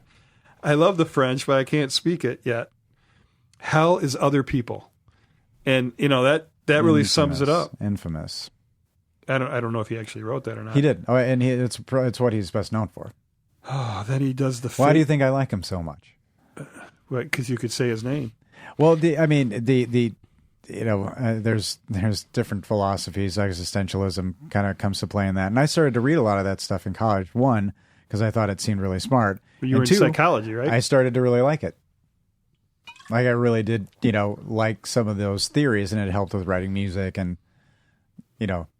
making darkness seem more articulate. Oh, Was that So- a better answer to that question? yeah, Of yeah. why I sound like a condescending ass face?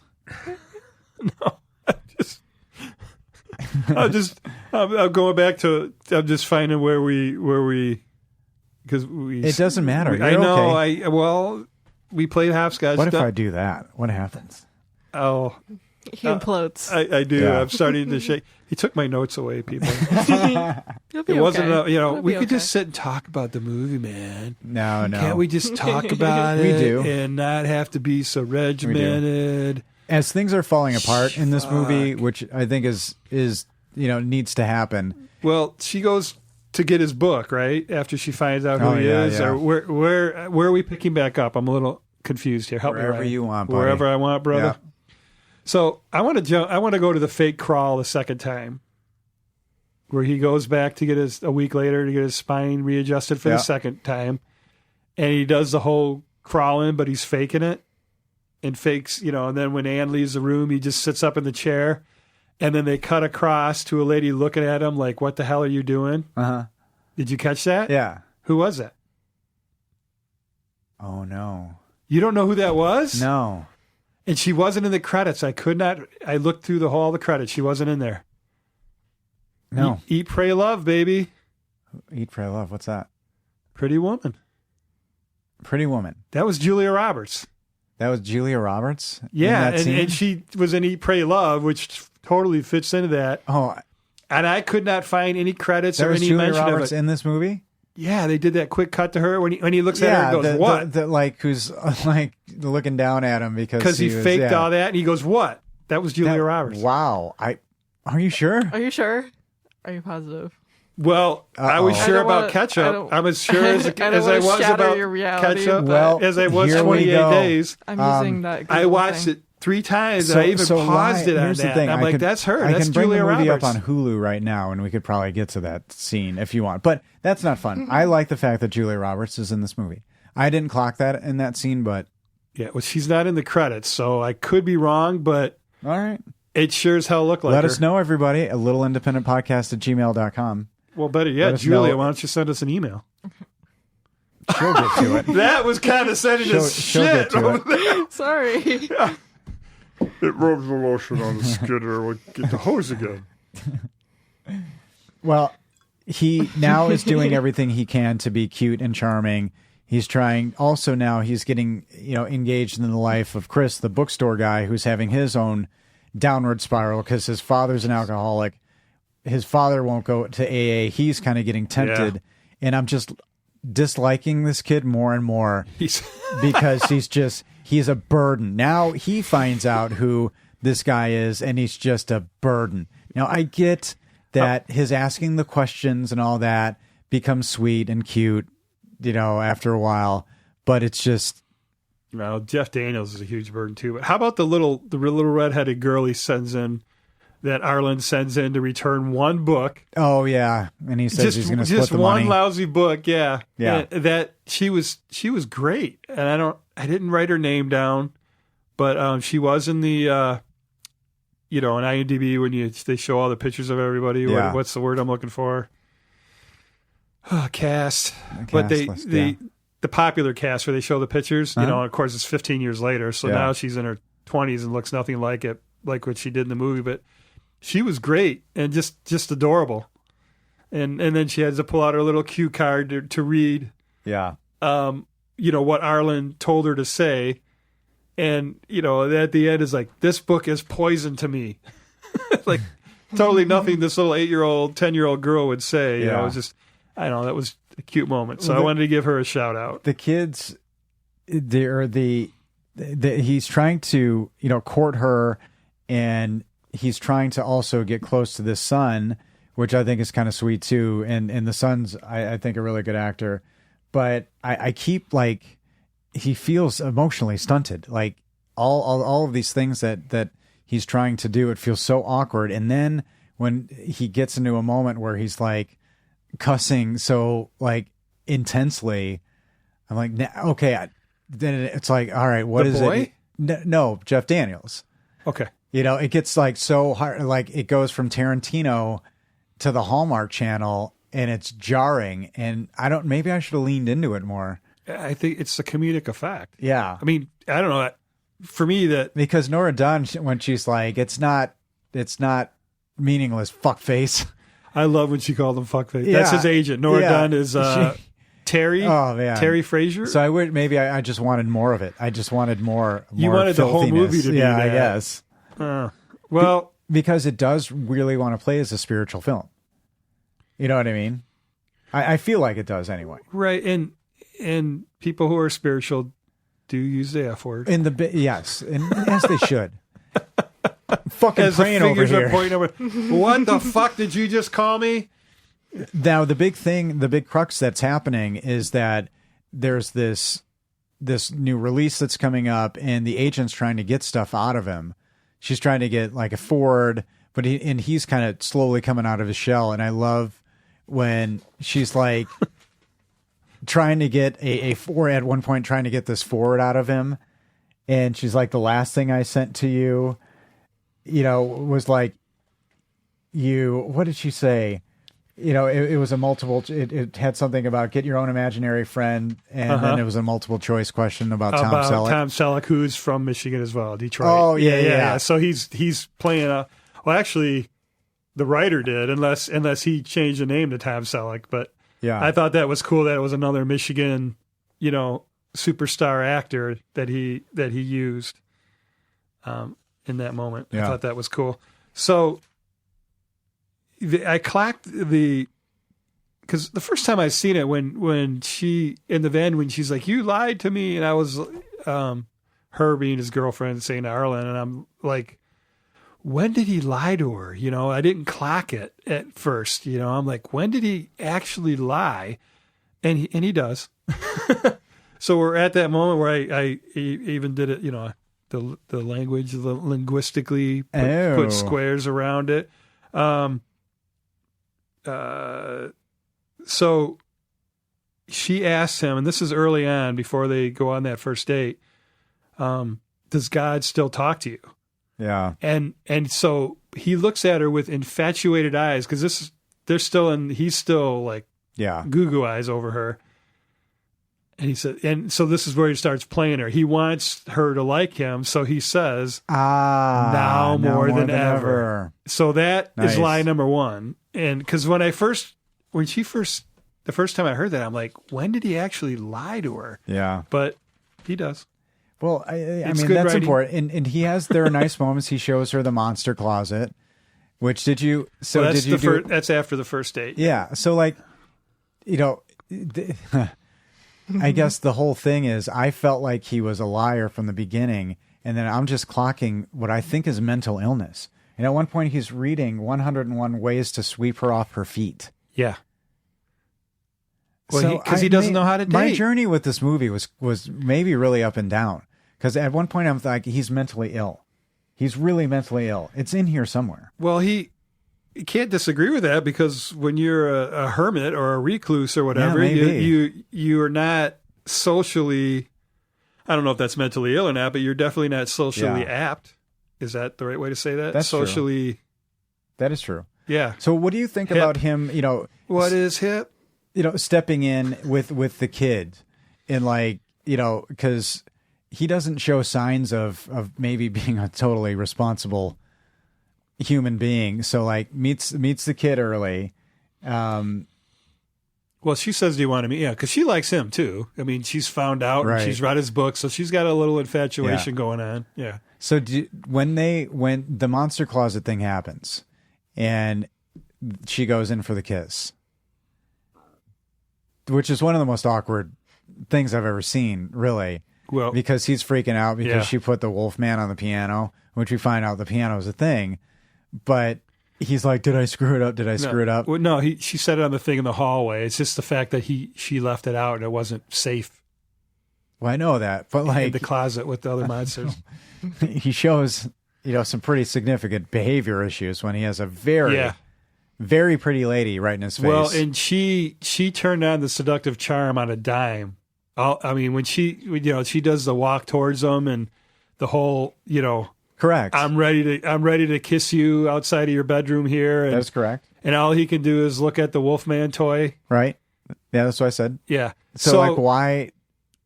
I just want to give a shout out to the DP on this because they shot that from behind Jeff's left shoulder with half of his head in the film as she's walking towards it. They kept doing the double cut. Yeah. But just the choice of how that looked, and then of course her seductive come hither look was, the combination of the two that's what made that moment. Do you think they did it? Did they have energy like they became intimate? I don't know. See, I don't know. Jeff never told me if he's married or not. Oh, jeez. Wow. So I don't know. Hey, Clarice, do you think you think he's Did they married? have Is energy? he married? What? What? What did you say? Are you talking about in the movie or? We're talking about in the movie. No, I thought you meant think- real life. No. Do you think I'm No. intimating that the actor I Jeff thought Daniels you know, like and the Lauren Graham? Travolta and This Olivia isn't a Newton-John hook celebrity up during gossip. Grease. I thought you were doing one of those. No. Podcast. Do you think after the You the- were with him? Yeah, I wasn't. I was there. do you think they were intimate? The characters were intimate. Yes. Do you think they had that energy? I think they were afterwards? intimate twice. Oh, I that think there night. was two setups in the two times in the movie that she stayed over his apartment and they just didn't show it. Yeah, interesting. What it about shows- you? What was your take? I don't know. I was kind of up or down on it. You know, it didn't. I get it. Up or down on it. Right.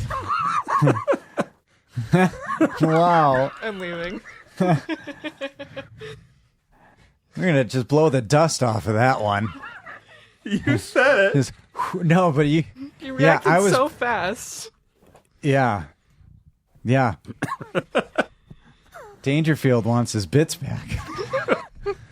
Hey, I got a good one. You ready? This came from Yeah. work. All right, let's We got do cutting edge I have comedy here, I have everybody. a post-mortem Rodney Field joke. So this came up at work, and I said, "Oh my God, this No more is beers for Todd." This is a Rodney line if I've ever heard one." And Rodney would have definitely used this. Okay, so here we go. Hey, they told me I should date people my own age, so I called 3 20-year-olds. Tell me that's not a Rodney joke. That is a Rodney joke. Yeah. Yeah, and it's not his. It came from work. That's great. Who said it? Crickets. Fucking crickets. God. Did I not sound like him? Did I not deliver Yeah. it? Hey, I don't get no respect. I sound like more Andrew Dice Clay than I do Rodney. That is true. When did it? When speaking of not remembering anything, when Well, did that it, was rude. When did it come up that his dad had Alzheimer's? I put myself out there, Ryan. I take a chance. I I'm go out always on the with you. stage naked. I lay it all out there and know. just, Sometimes you eat the bar, and sometimes the bar shoots you. Sam sometimes Elliott. it just shits right on your head, Well, what would you like to talk about next? You know how you were talking about regrets earlier before we were on the air? How you have regrets every day about a particular moment in your life? This will be one of them for me, saying that joke. 'Cause now I completely regret. Every day for the rest of my life, Yeah. I'm going to be regretting that I did that on the air and just died like a fish out of water. That kind of humor did have its place in time, but I don't know how well it holds up. Do you think it's still funny? Honestly, Clearly not at this table. no. But do you still think his jokes are funny? Like Yes. when you listen to him, like Don The Rickles is still funny I to can me. watch Caddyshack forever, and they're still funny. Yeah, that's Last true. time I saw a mouth like that, I had a hook in it. I mean, how is that not funny? It is. It is. But what about in the movie? Is there? What's funny in the movie? In this movie, We could talk about this movie. I did. Remember the opening LOL scene with the... Do you have a favorite towel? No. I loved that question. When he asked the little boy, "Do you have a favorite towel?" No, the little boy asked him, "Do you have a favorite towel?" Well, he's doing what little kids do, what Yeah. 7-year-olds do. He's just asking the most random questions in the world, like completely Yeah. out of left field. And I thought that was... And he's sitting upside down on the bench while he's doing it. I don't that have a was favorite beautiful. towel, but I feel like I'm somebody who would. I would. And this is the kind of You- movie that I feel You're like married I with should. children, so you can't have a You favorite can't. towel because Yeah, that's true. it's going to get folded and put in This with all is the where rest. you find out that Chris's dad dies, right? So they're like the thrust of this is the next kind of big momentum is Chris's dad dying, and he's like super upset because he and because Arlen and Elizabeth are on a date, and don't they run into Chris? And Chris He knocks shows on the up at door. She's over for the night, and he's like, "Now's not a good time." And he's like, "My dad died today." And then she comes to the door and takes it in, and oh, that's right. That's but right. I'm getting okay, putting the notes down because I'm I'm lost in my notes to where we're at. And the beautiful thing about that scene is, Arlen gives him nothing. He's clearly just, got sex on the brain and wants this kid to go away. And then she's being the empathetic healer and is able to, because Arlen gives him nothing. Right. He just stares at him blankly. He goes, shouldn't I feel something? And he can't cry. Yeah. And then she has to intervene. And so she starts talking to him and reliving it and getting him to say what he's afraid of. And then here comes the tears. My dad died today, and she hugs him, and he's able to go there and get that release. Yeah. And then she's had it with him after that. She's like, we're done. I'm leaving. Yeah. And then why is it did she have some to, broken down kid and you can't help him? Yeah. But with me, and then we're like, well, yeah, because he wants you to be his girlfriend. I keep seeing fraud. Yeah. And just a collapse. In that what kind of context. Collapse is going to happen? Yeah. So I start focusing on when she was done with stuff's going to go wrong. At that point, that's the breakup portion. Yeah. So I see you. Are you queuing up your No. your moment? Oh, then I clearly missed it. Oh, what did you think the clip was going to be? Well, the first one of them I had was... It should have been Nora Dunn on the stairs. Any part of that, to be honest. So I had the answer machine date as my second choice. And right before that, the speech with him and Chris when he returns the jacket. And he goes through, unless you want every new age sandal wearing, yoga practicing fanatic knowing your address. Yeah. I picked that one. That was good. That was really good. You've jumped past that, so clearly I was wrong this episode. I don't know if I've jumped past it. I'm not sure. I don't even know where we are. No, you're movie all either. Spicoli in this episode. You're just like, hey man, we could just go wherever we want in a movie. It's cool. I liked after That's probably more Dazed and Confused. And after things start to fall apart a little bit, she has to ask him for a favor. She has to ask him to pick up the kid. And right. Is this way? And I'm lost. No, you watched the movie 3 times. How could you be lost? Well, it's like a chessboard, and your knight keeps jumping over and skipping around, and then I get confused. He's being linear right now, though. We're not linear tonight. Well, That's I'm good. okay. It's all right. I can. It'll be okay. Chair. That chair has got to go. It's like There's a whoopee no cushion. way that chair's going. Are you kidding me? It's so funny. Every time she moves, It's going to move. What, did somebody step out of duck? No, the chair's not going to be here every time. It's going to be in a different spot every time. Oh, So, we're gonna yeah. play musical fart absolutely. chairs. 100%. Wait, let me. But No, What nothing from mine. I liked about her needing his help is how all in he Why is. does she need his help? because she dressed her only friend up as a spine, and it went bad. yeah. Who that's fell right. over And she left, right? and right. she became a Bye. claustrophobic Crying. nightmare and ran away crying. A claustrophobic nightmare. For her, She had a claustrophobic nightmare. Yeah. yeah, Yeah. a panic attack, and then so she has clients, and somebody has to pick up her son from school, Yeah. and she's already broken up with Arlen. She already walked away from him, was done with him, Yeah. but now she has nobody else to go to. And here's another. What was he's got an alias because she says he's a brother, Zebulon. and it's Zebulon. What was the first? What was the alias he wrote on the the first name mail on the, thing? when he signed It was for a really the mail. funny I name. saw it on the subtitles, and I didn't write it down, but it was so fucking Shit, bizarre. I can't remember it. It was really funny.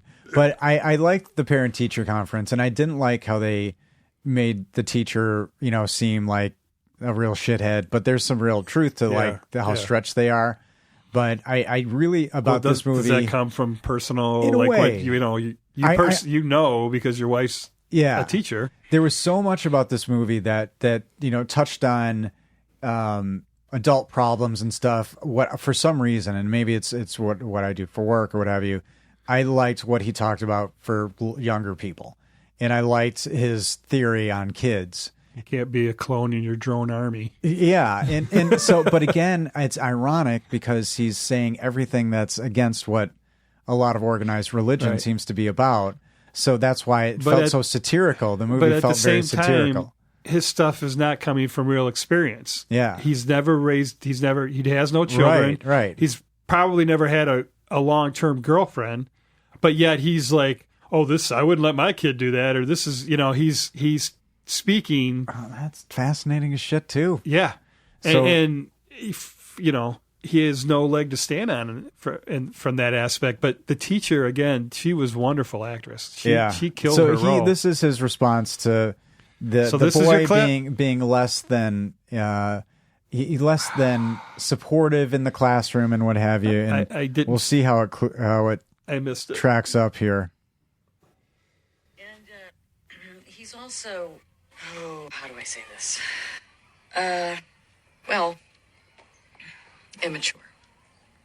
He's 7.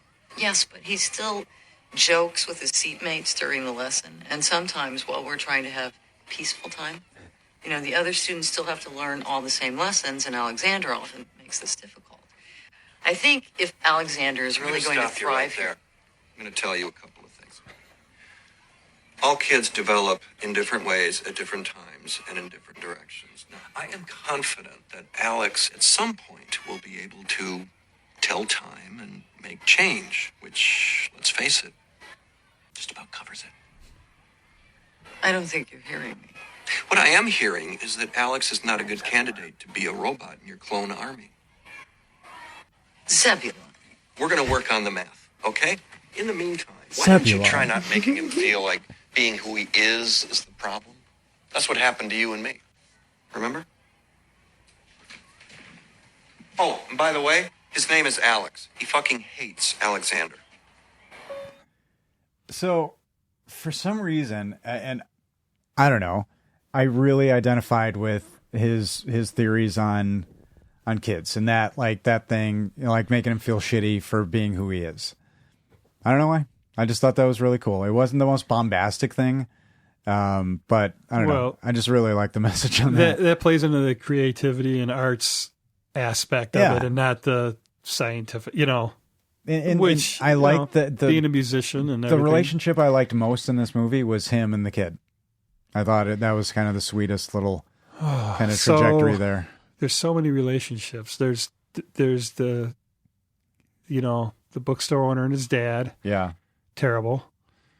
The relationship between the whole movie's based on Yeah. the whole the burger romantic scene, comedy. like he takes the boy back, and after the thing, Feeds him a and burger. he's like Zebulon. It means exalted, and that. well, that was hilarious. That was Yeah. a little bit of ego. Yeah. And he gets back home, and they try to eat more sustainable, maybe vegetarian, and he's like, "This is going to be the best thing you've ever had in your life."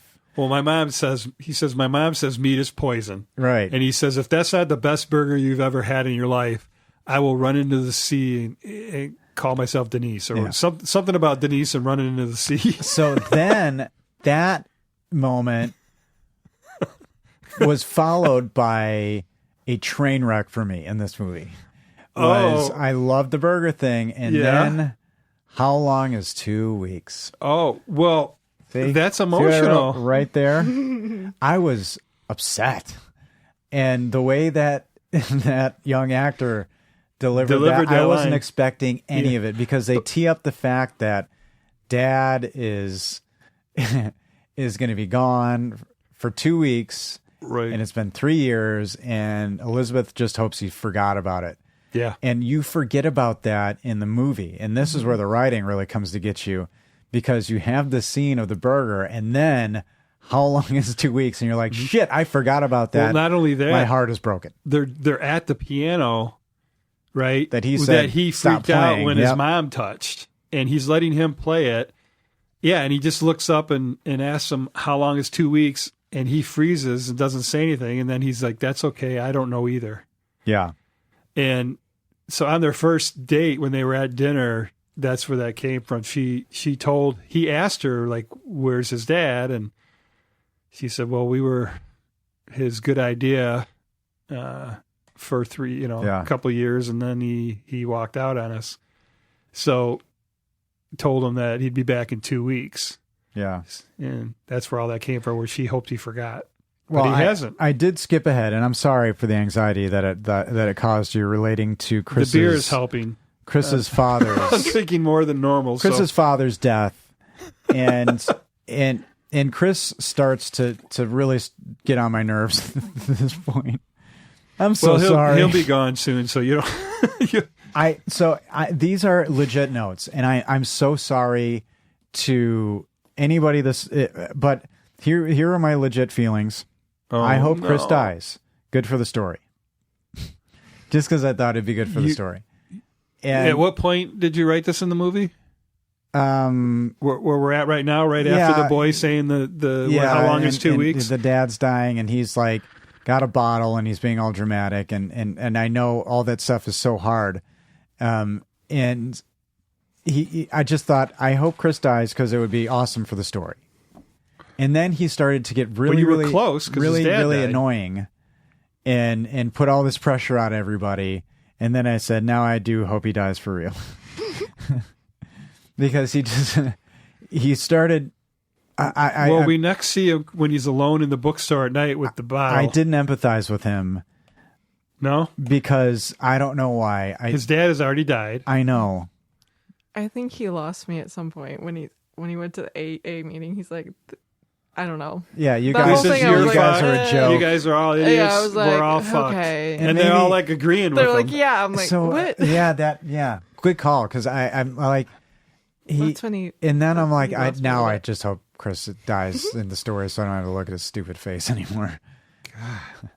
Yeah, sorry, man. His business dies that well, almost. Yeah, he and his business is going out of business, right? So that's it. The bookstore's going. So it's late at night, and Arlen sees that the bookstore's open and finds him, and you didn't empathize. He's sitting there and he says, he's got a full bottle of Jack Daniels in front of him. He's saying, get out, leave me alone.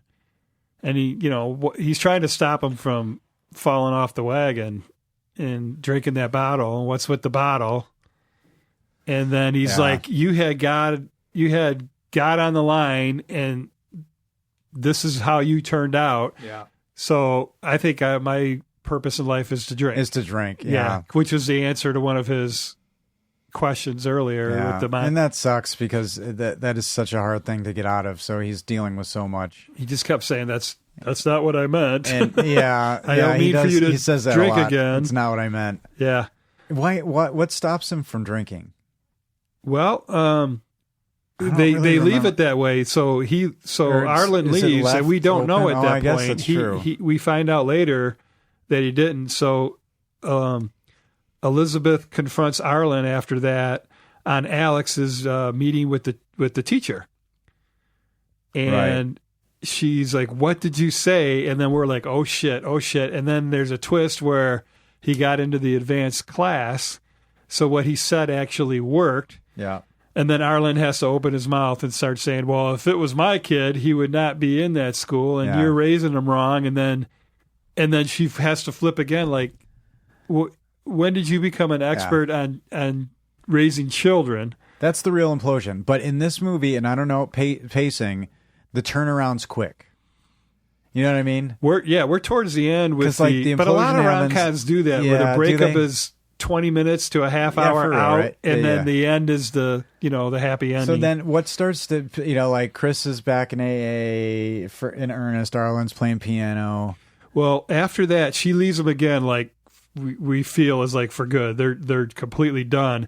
They do this wonderful montage, which, well, I say wonderful is because all through the movie they've all been giving each other advice, and they're not taking from each other, and then they do this montage where they are all doing it. So I liken it to that we have no idea the effect we have on people. Right. And same with your kids. Like you say stuff and then you think it's falling on deaf ears, but little do you know they're actually adhering to it, at some point in their life. So montage, she's eating pizza with her son, right? We're up to that did point. That slice of pizza not look awesome? Right. Which would have been poison, right? And so she's listening to Arlen because he told her she was feeding him fake food. And then you have, let's see, the AA. I got Monster Out. What the hell does that mean? Get it all out there, man. Each Just read it. Read your notes line by line. Just go for it. Montage, pizza, AA, Monster Out. Oh, Monster Out. The werewolf was sitting on the shelf, so he listened to her and took the monster out of the closet.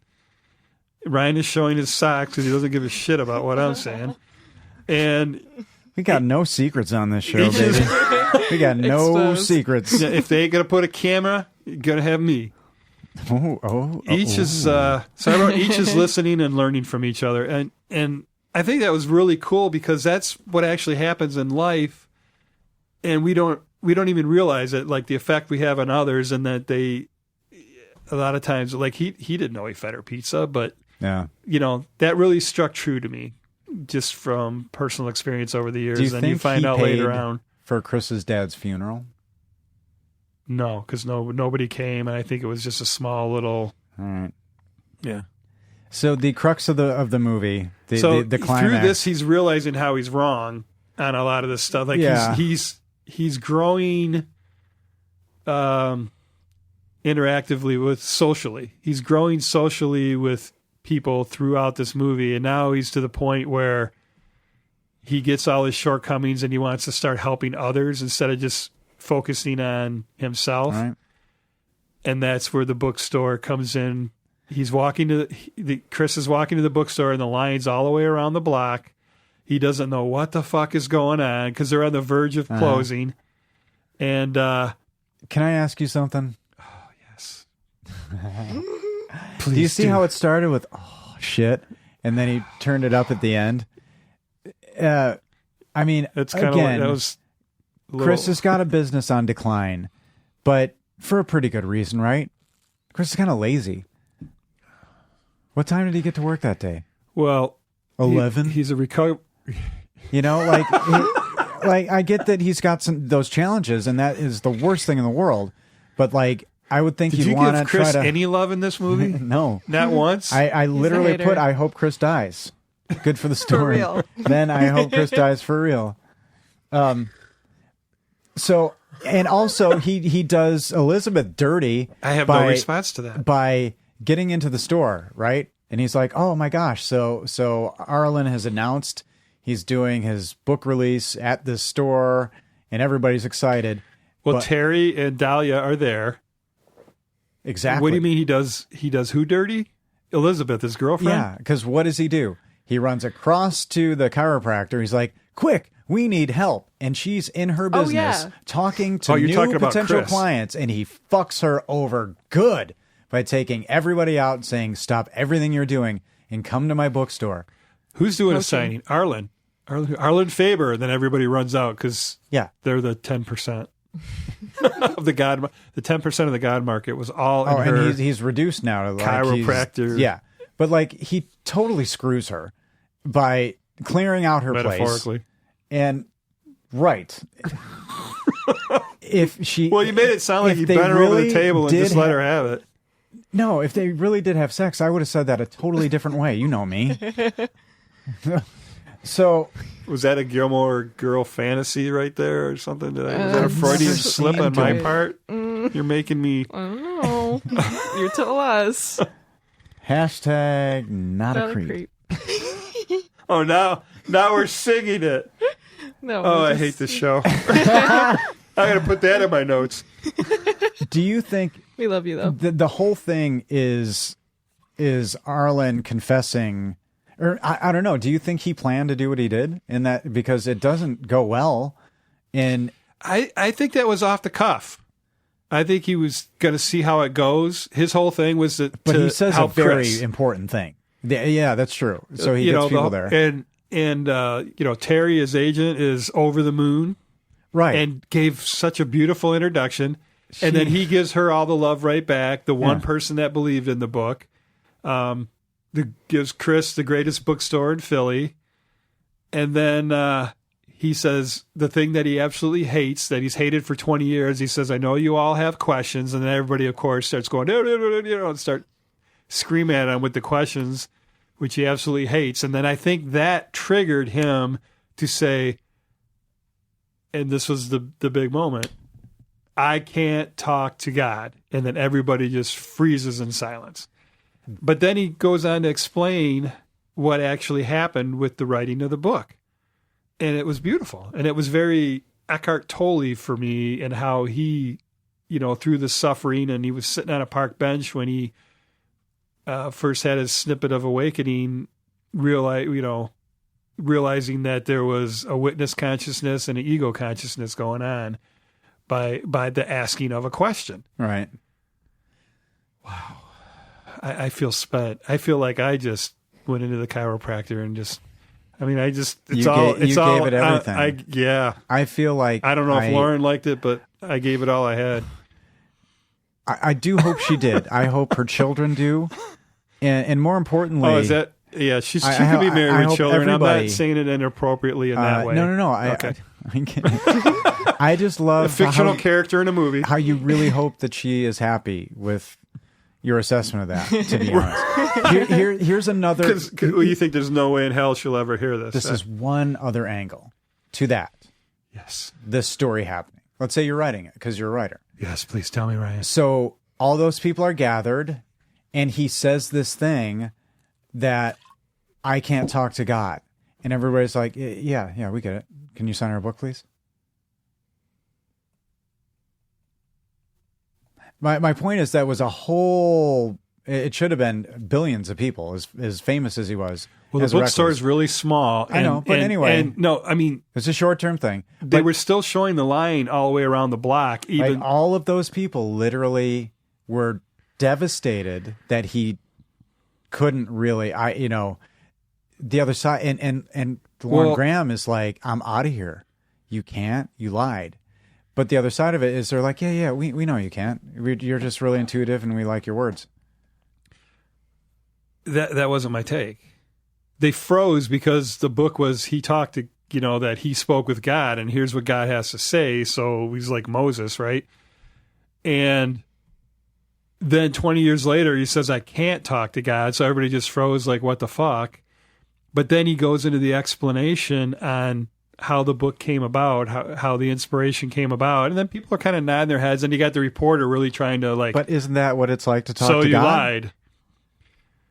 Like, who knows? It could. Whenever you get you're on stage playing, and all of a sudden you get an inspiration, like it just comes out of you. It's not a thought, and you play this lick or riff that leads into that, and it was like, you're like, oh, that was beautiful. That. Where did that come from? I get that. So where's the dividing? No, was that God? Was that?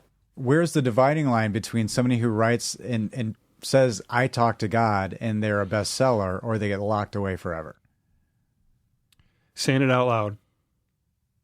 Doesn't he kind of say it out loud by writing a whole book about it? No, if you walk down the street saying everything that's going into your... Yeah, but he was ostensibly supposed to go into that bookstore and say, I talk to God.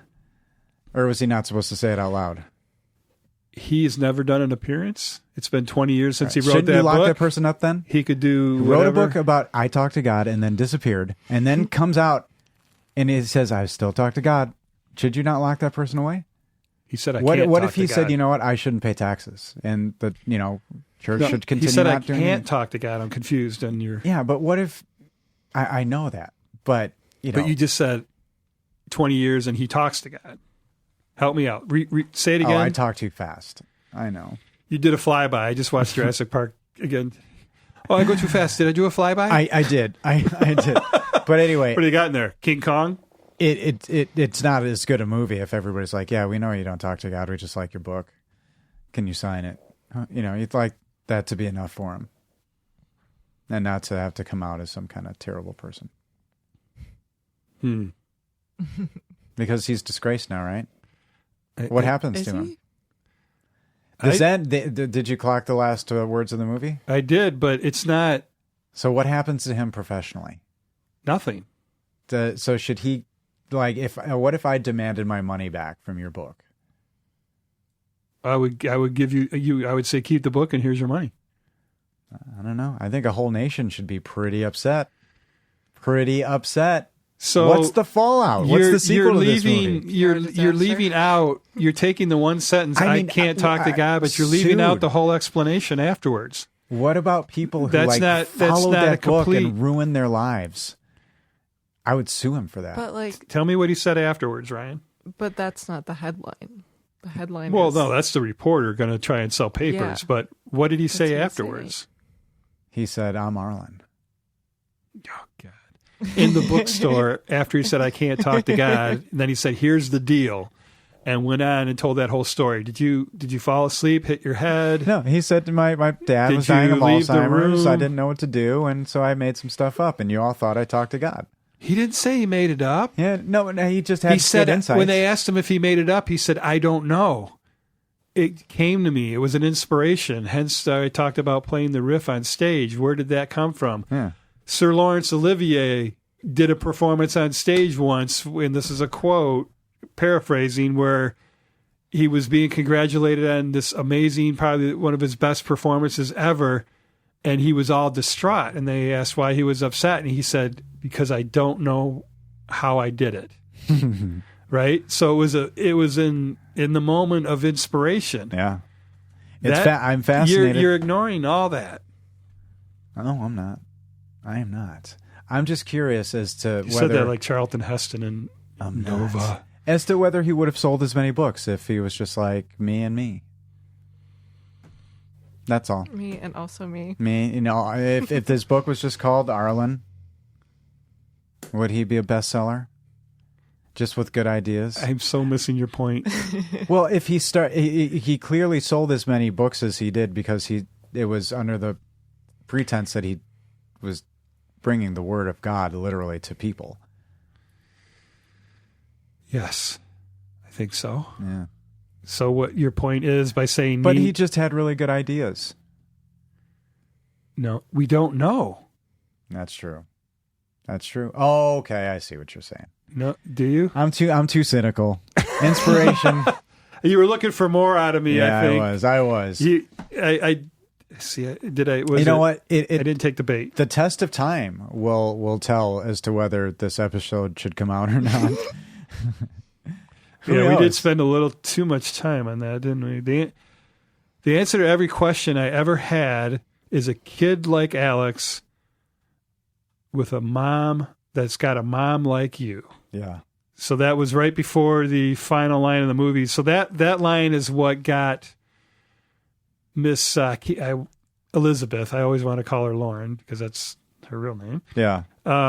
That turned Elizabeth around, and she did a beautiful job with the facial expression of loathing and disdain to, that we might have a shot again. Every time, Yeah. like Godfather 1, 2, or 3, you keep pulling me back in. So what'd you think of the last shot of the movie? So Why is does there- Ryan want to get to the end? Or? No, I have a. I'm. You have a question? Yeah. What'd you think of it? What, Yeah. how What, did the, what what'd do you think of the of end it? of the movie? Because I had an issue with it. An issue with what? okay. last shot of the movie. That's cool. It's fine. So Don't worry about it. I love I want to hear your issue, but the way it was physically shot, I loved, because when they're walking away together, they shot it from inside of a I like cafe that through part. the window, and I just thought that was so. That so was cool. nice. I did not like the white truck parallel parking in the middle That was of the the worst shot. last shot of a movie I've ever seen. I wrote it down. Like, two Well, they losers in a can't shut diner. the street down in Philadelphia. They don't have the budget for that. I don't know. Like, cut it before. That's he probably they're starts, probably like, shooting backing from into inside the because All they right. couldn't shoot Yeah, on yeah. the street. And I'm like, is the movie done, or what are we watching? Like, should they? Yeah, they she should nodded her- have cut. driver's head video. She, so Now, Stephen, we're gonna back into this lot, nice and gentle now.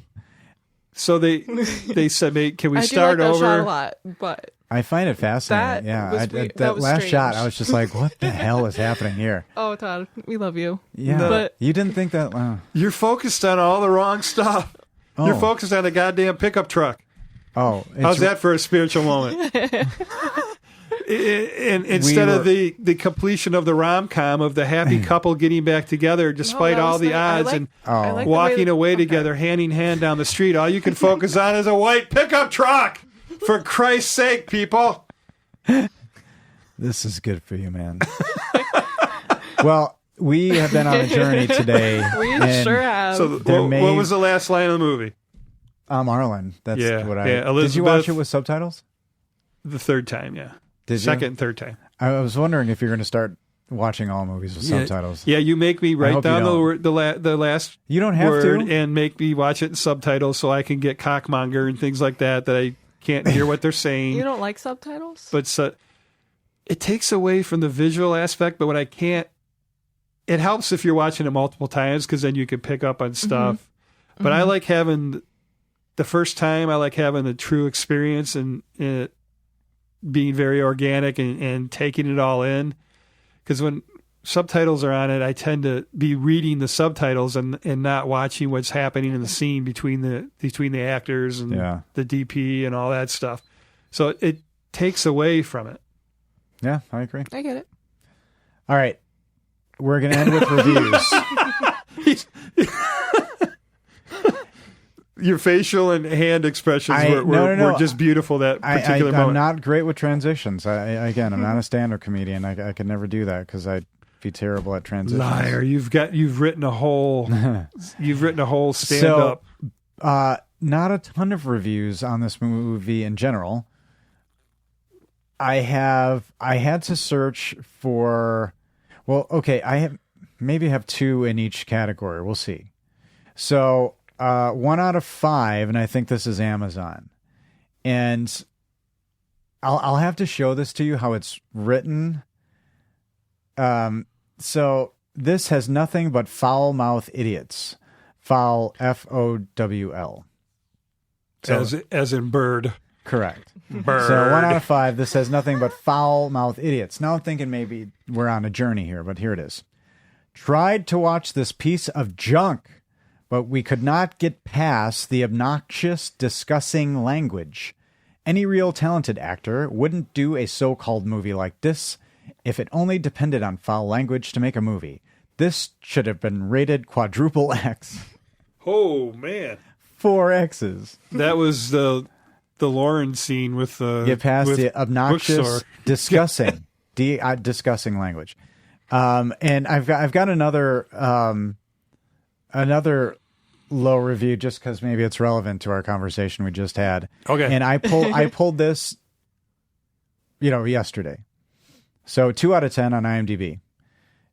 The ugliest ending shot of any movie I've ever seen. Fast forward to the end shot, looking through the ugliest diner onto the ugliest street. It looked like nobody scared to make anything look at all decent or interesting. Definitely the ugliest shot in any movie I've ever seen.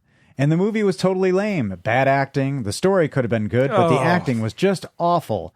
I did like the bookstore owner. He might have been the only good actor of the bunch. Okay, so you didn't rate this. No, I didn't. The one... Oh, you thought I did? No. That was Action Crazy Ranch or somebody. That person actually said all the actors were terrible. Except for the bookstore owner.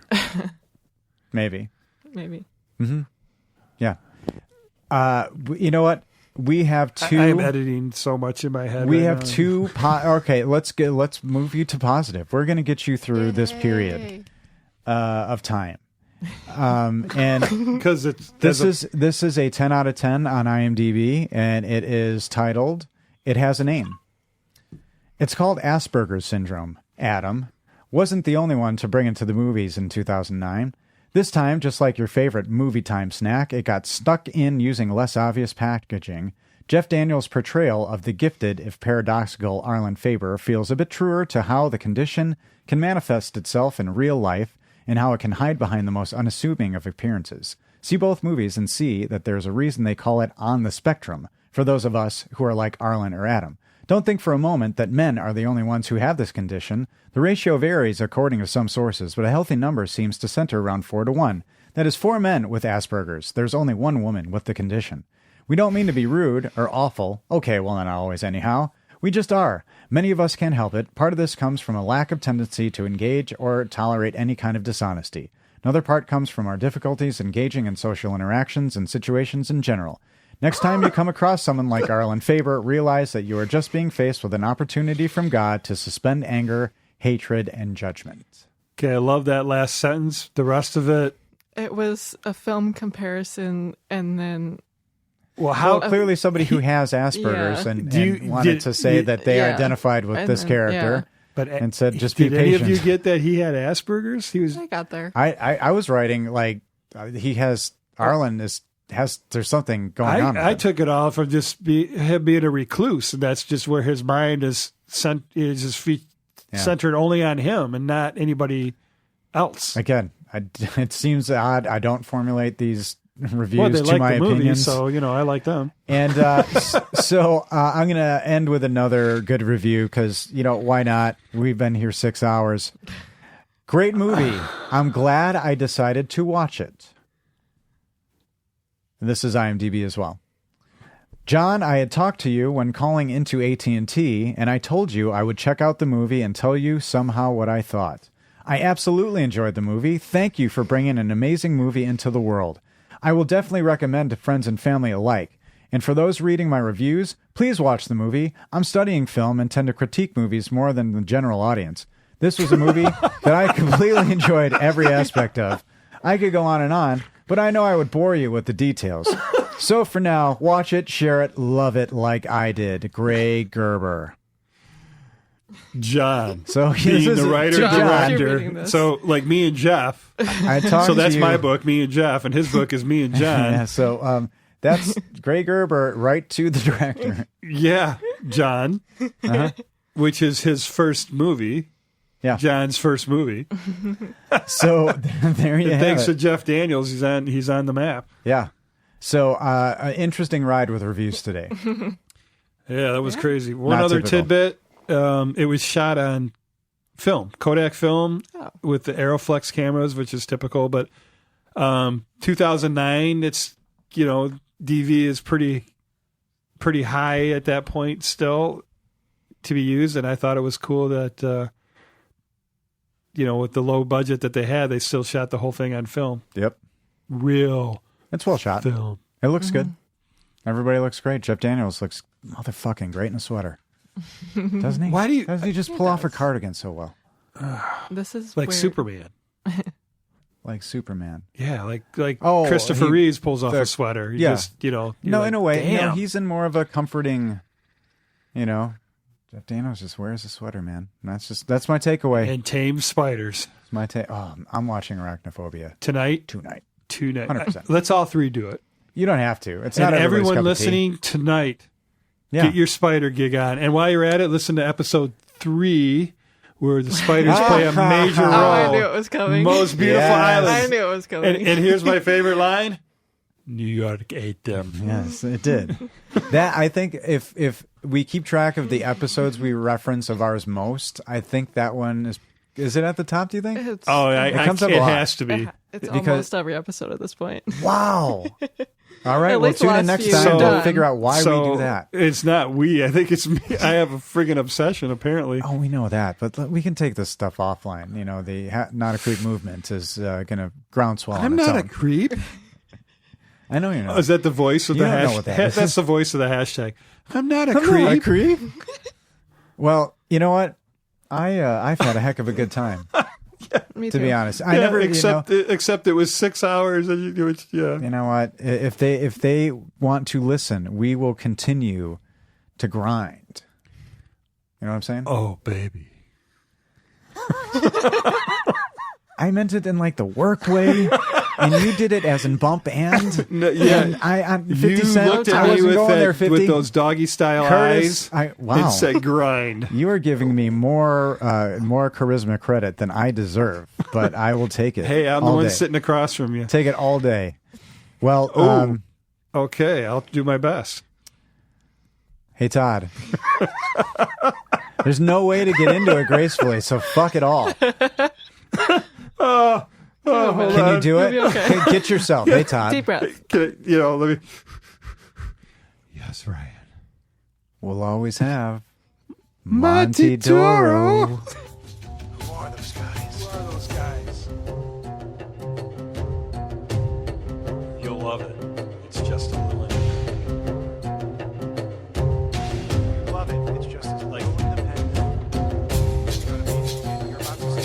You'll love it. It's just a little independent. You're gonna love it. It's just a little independent.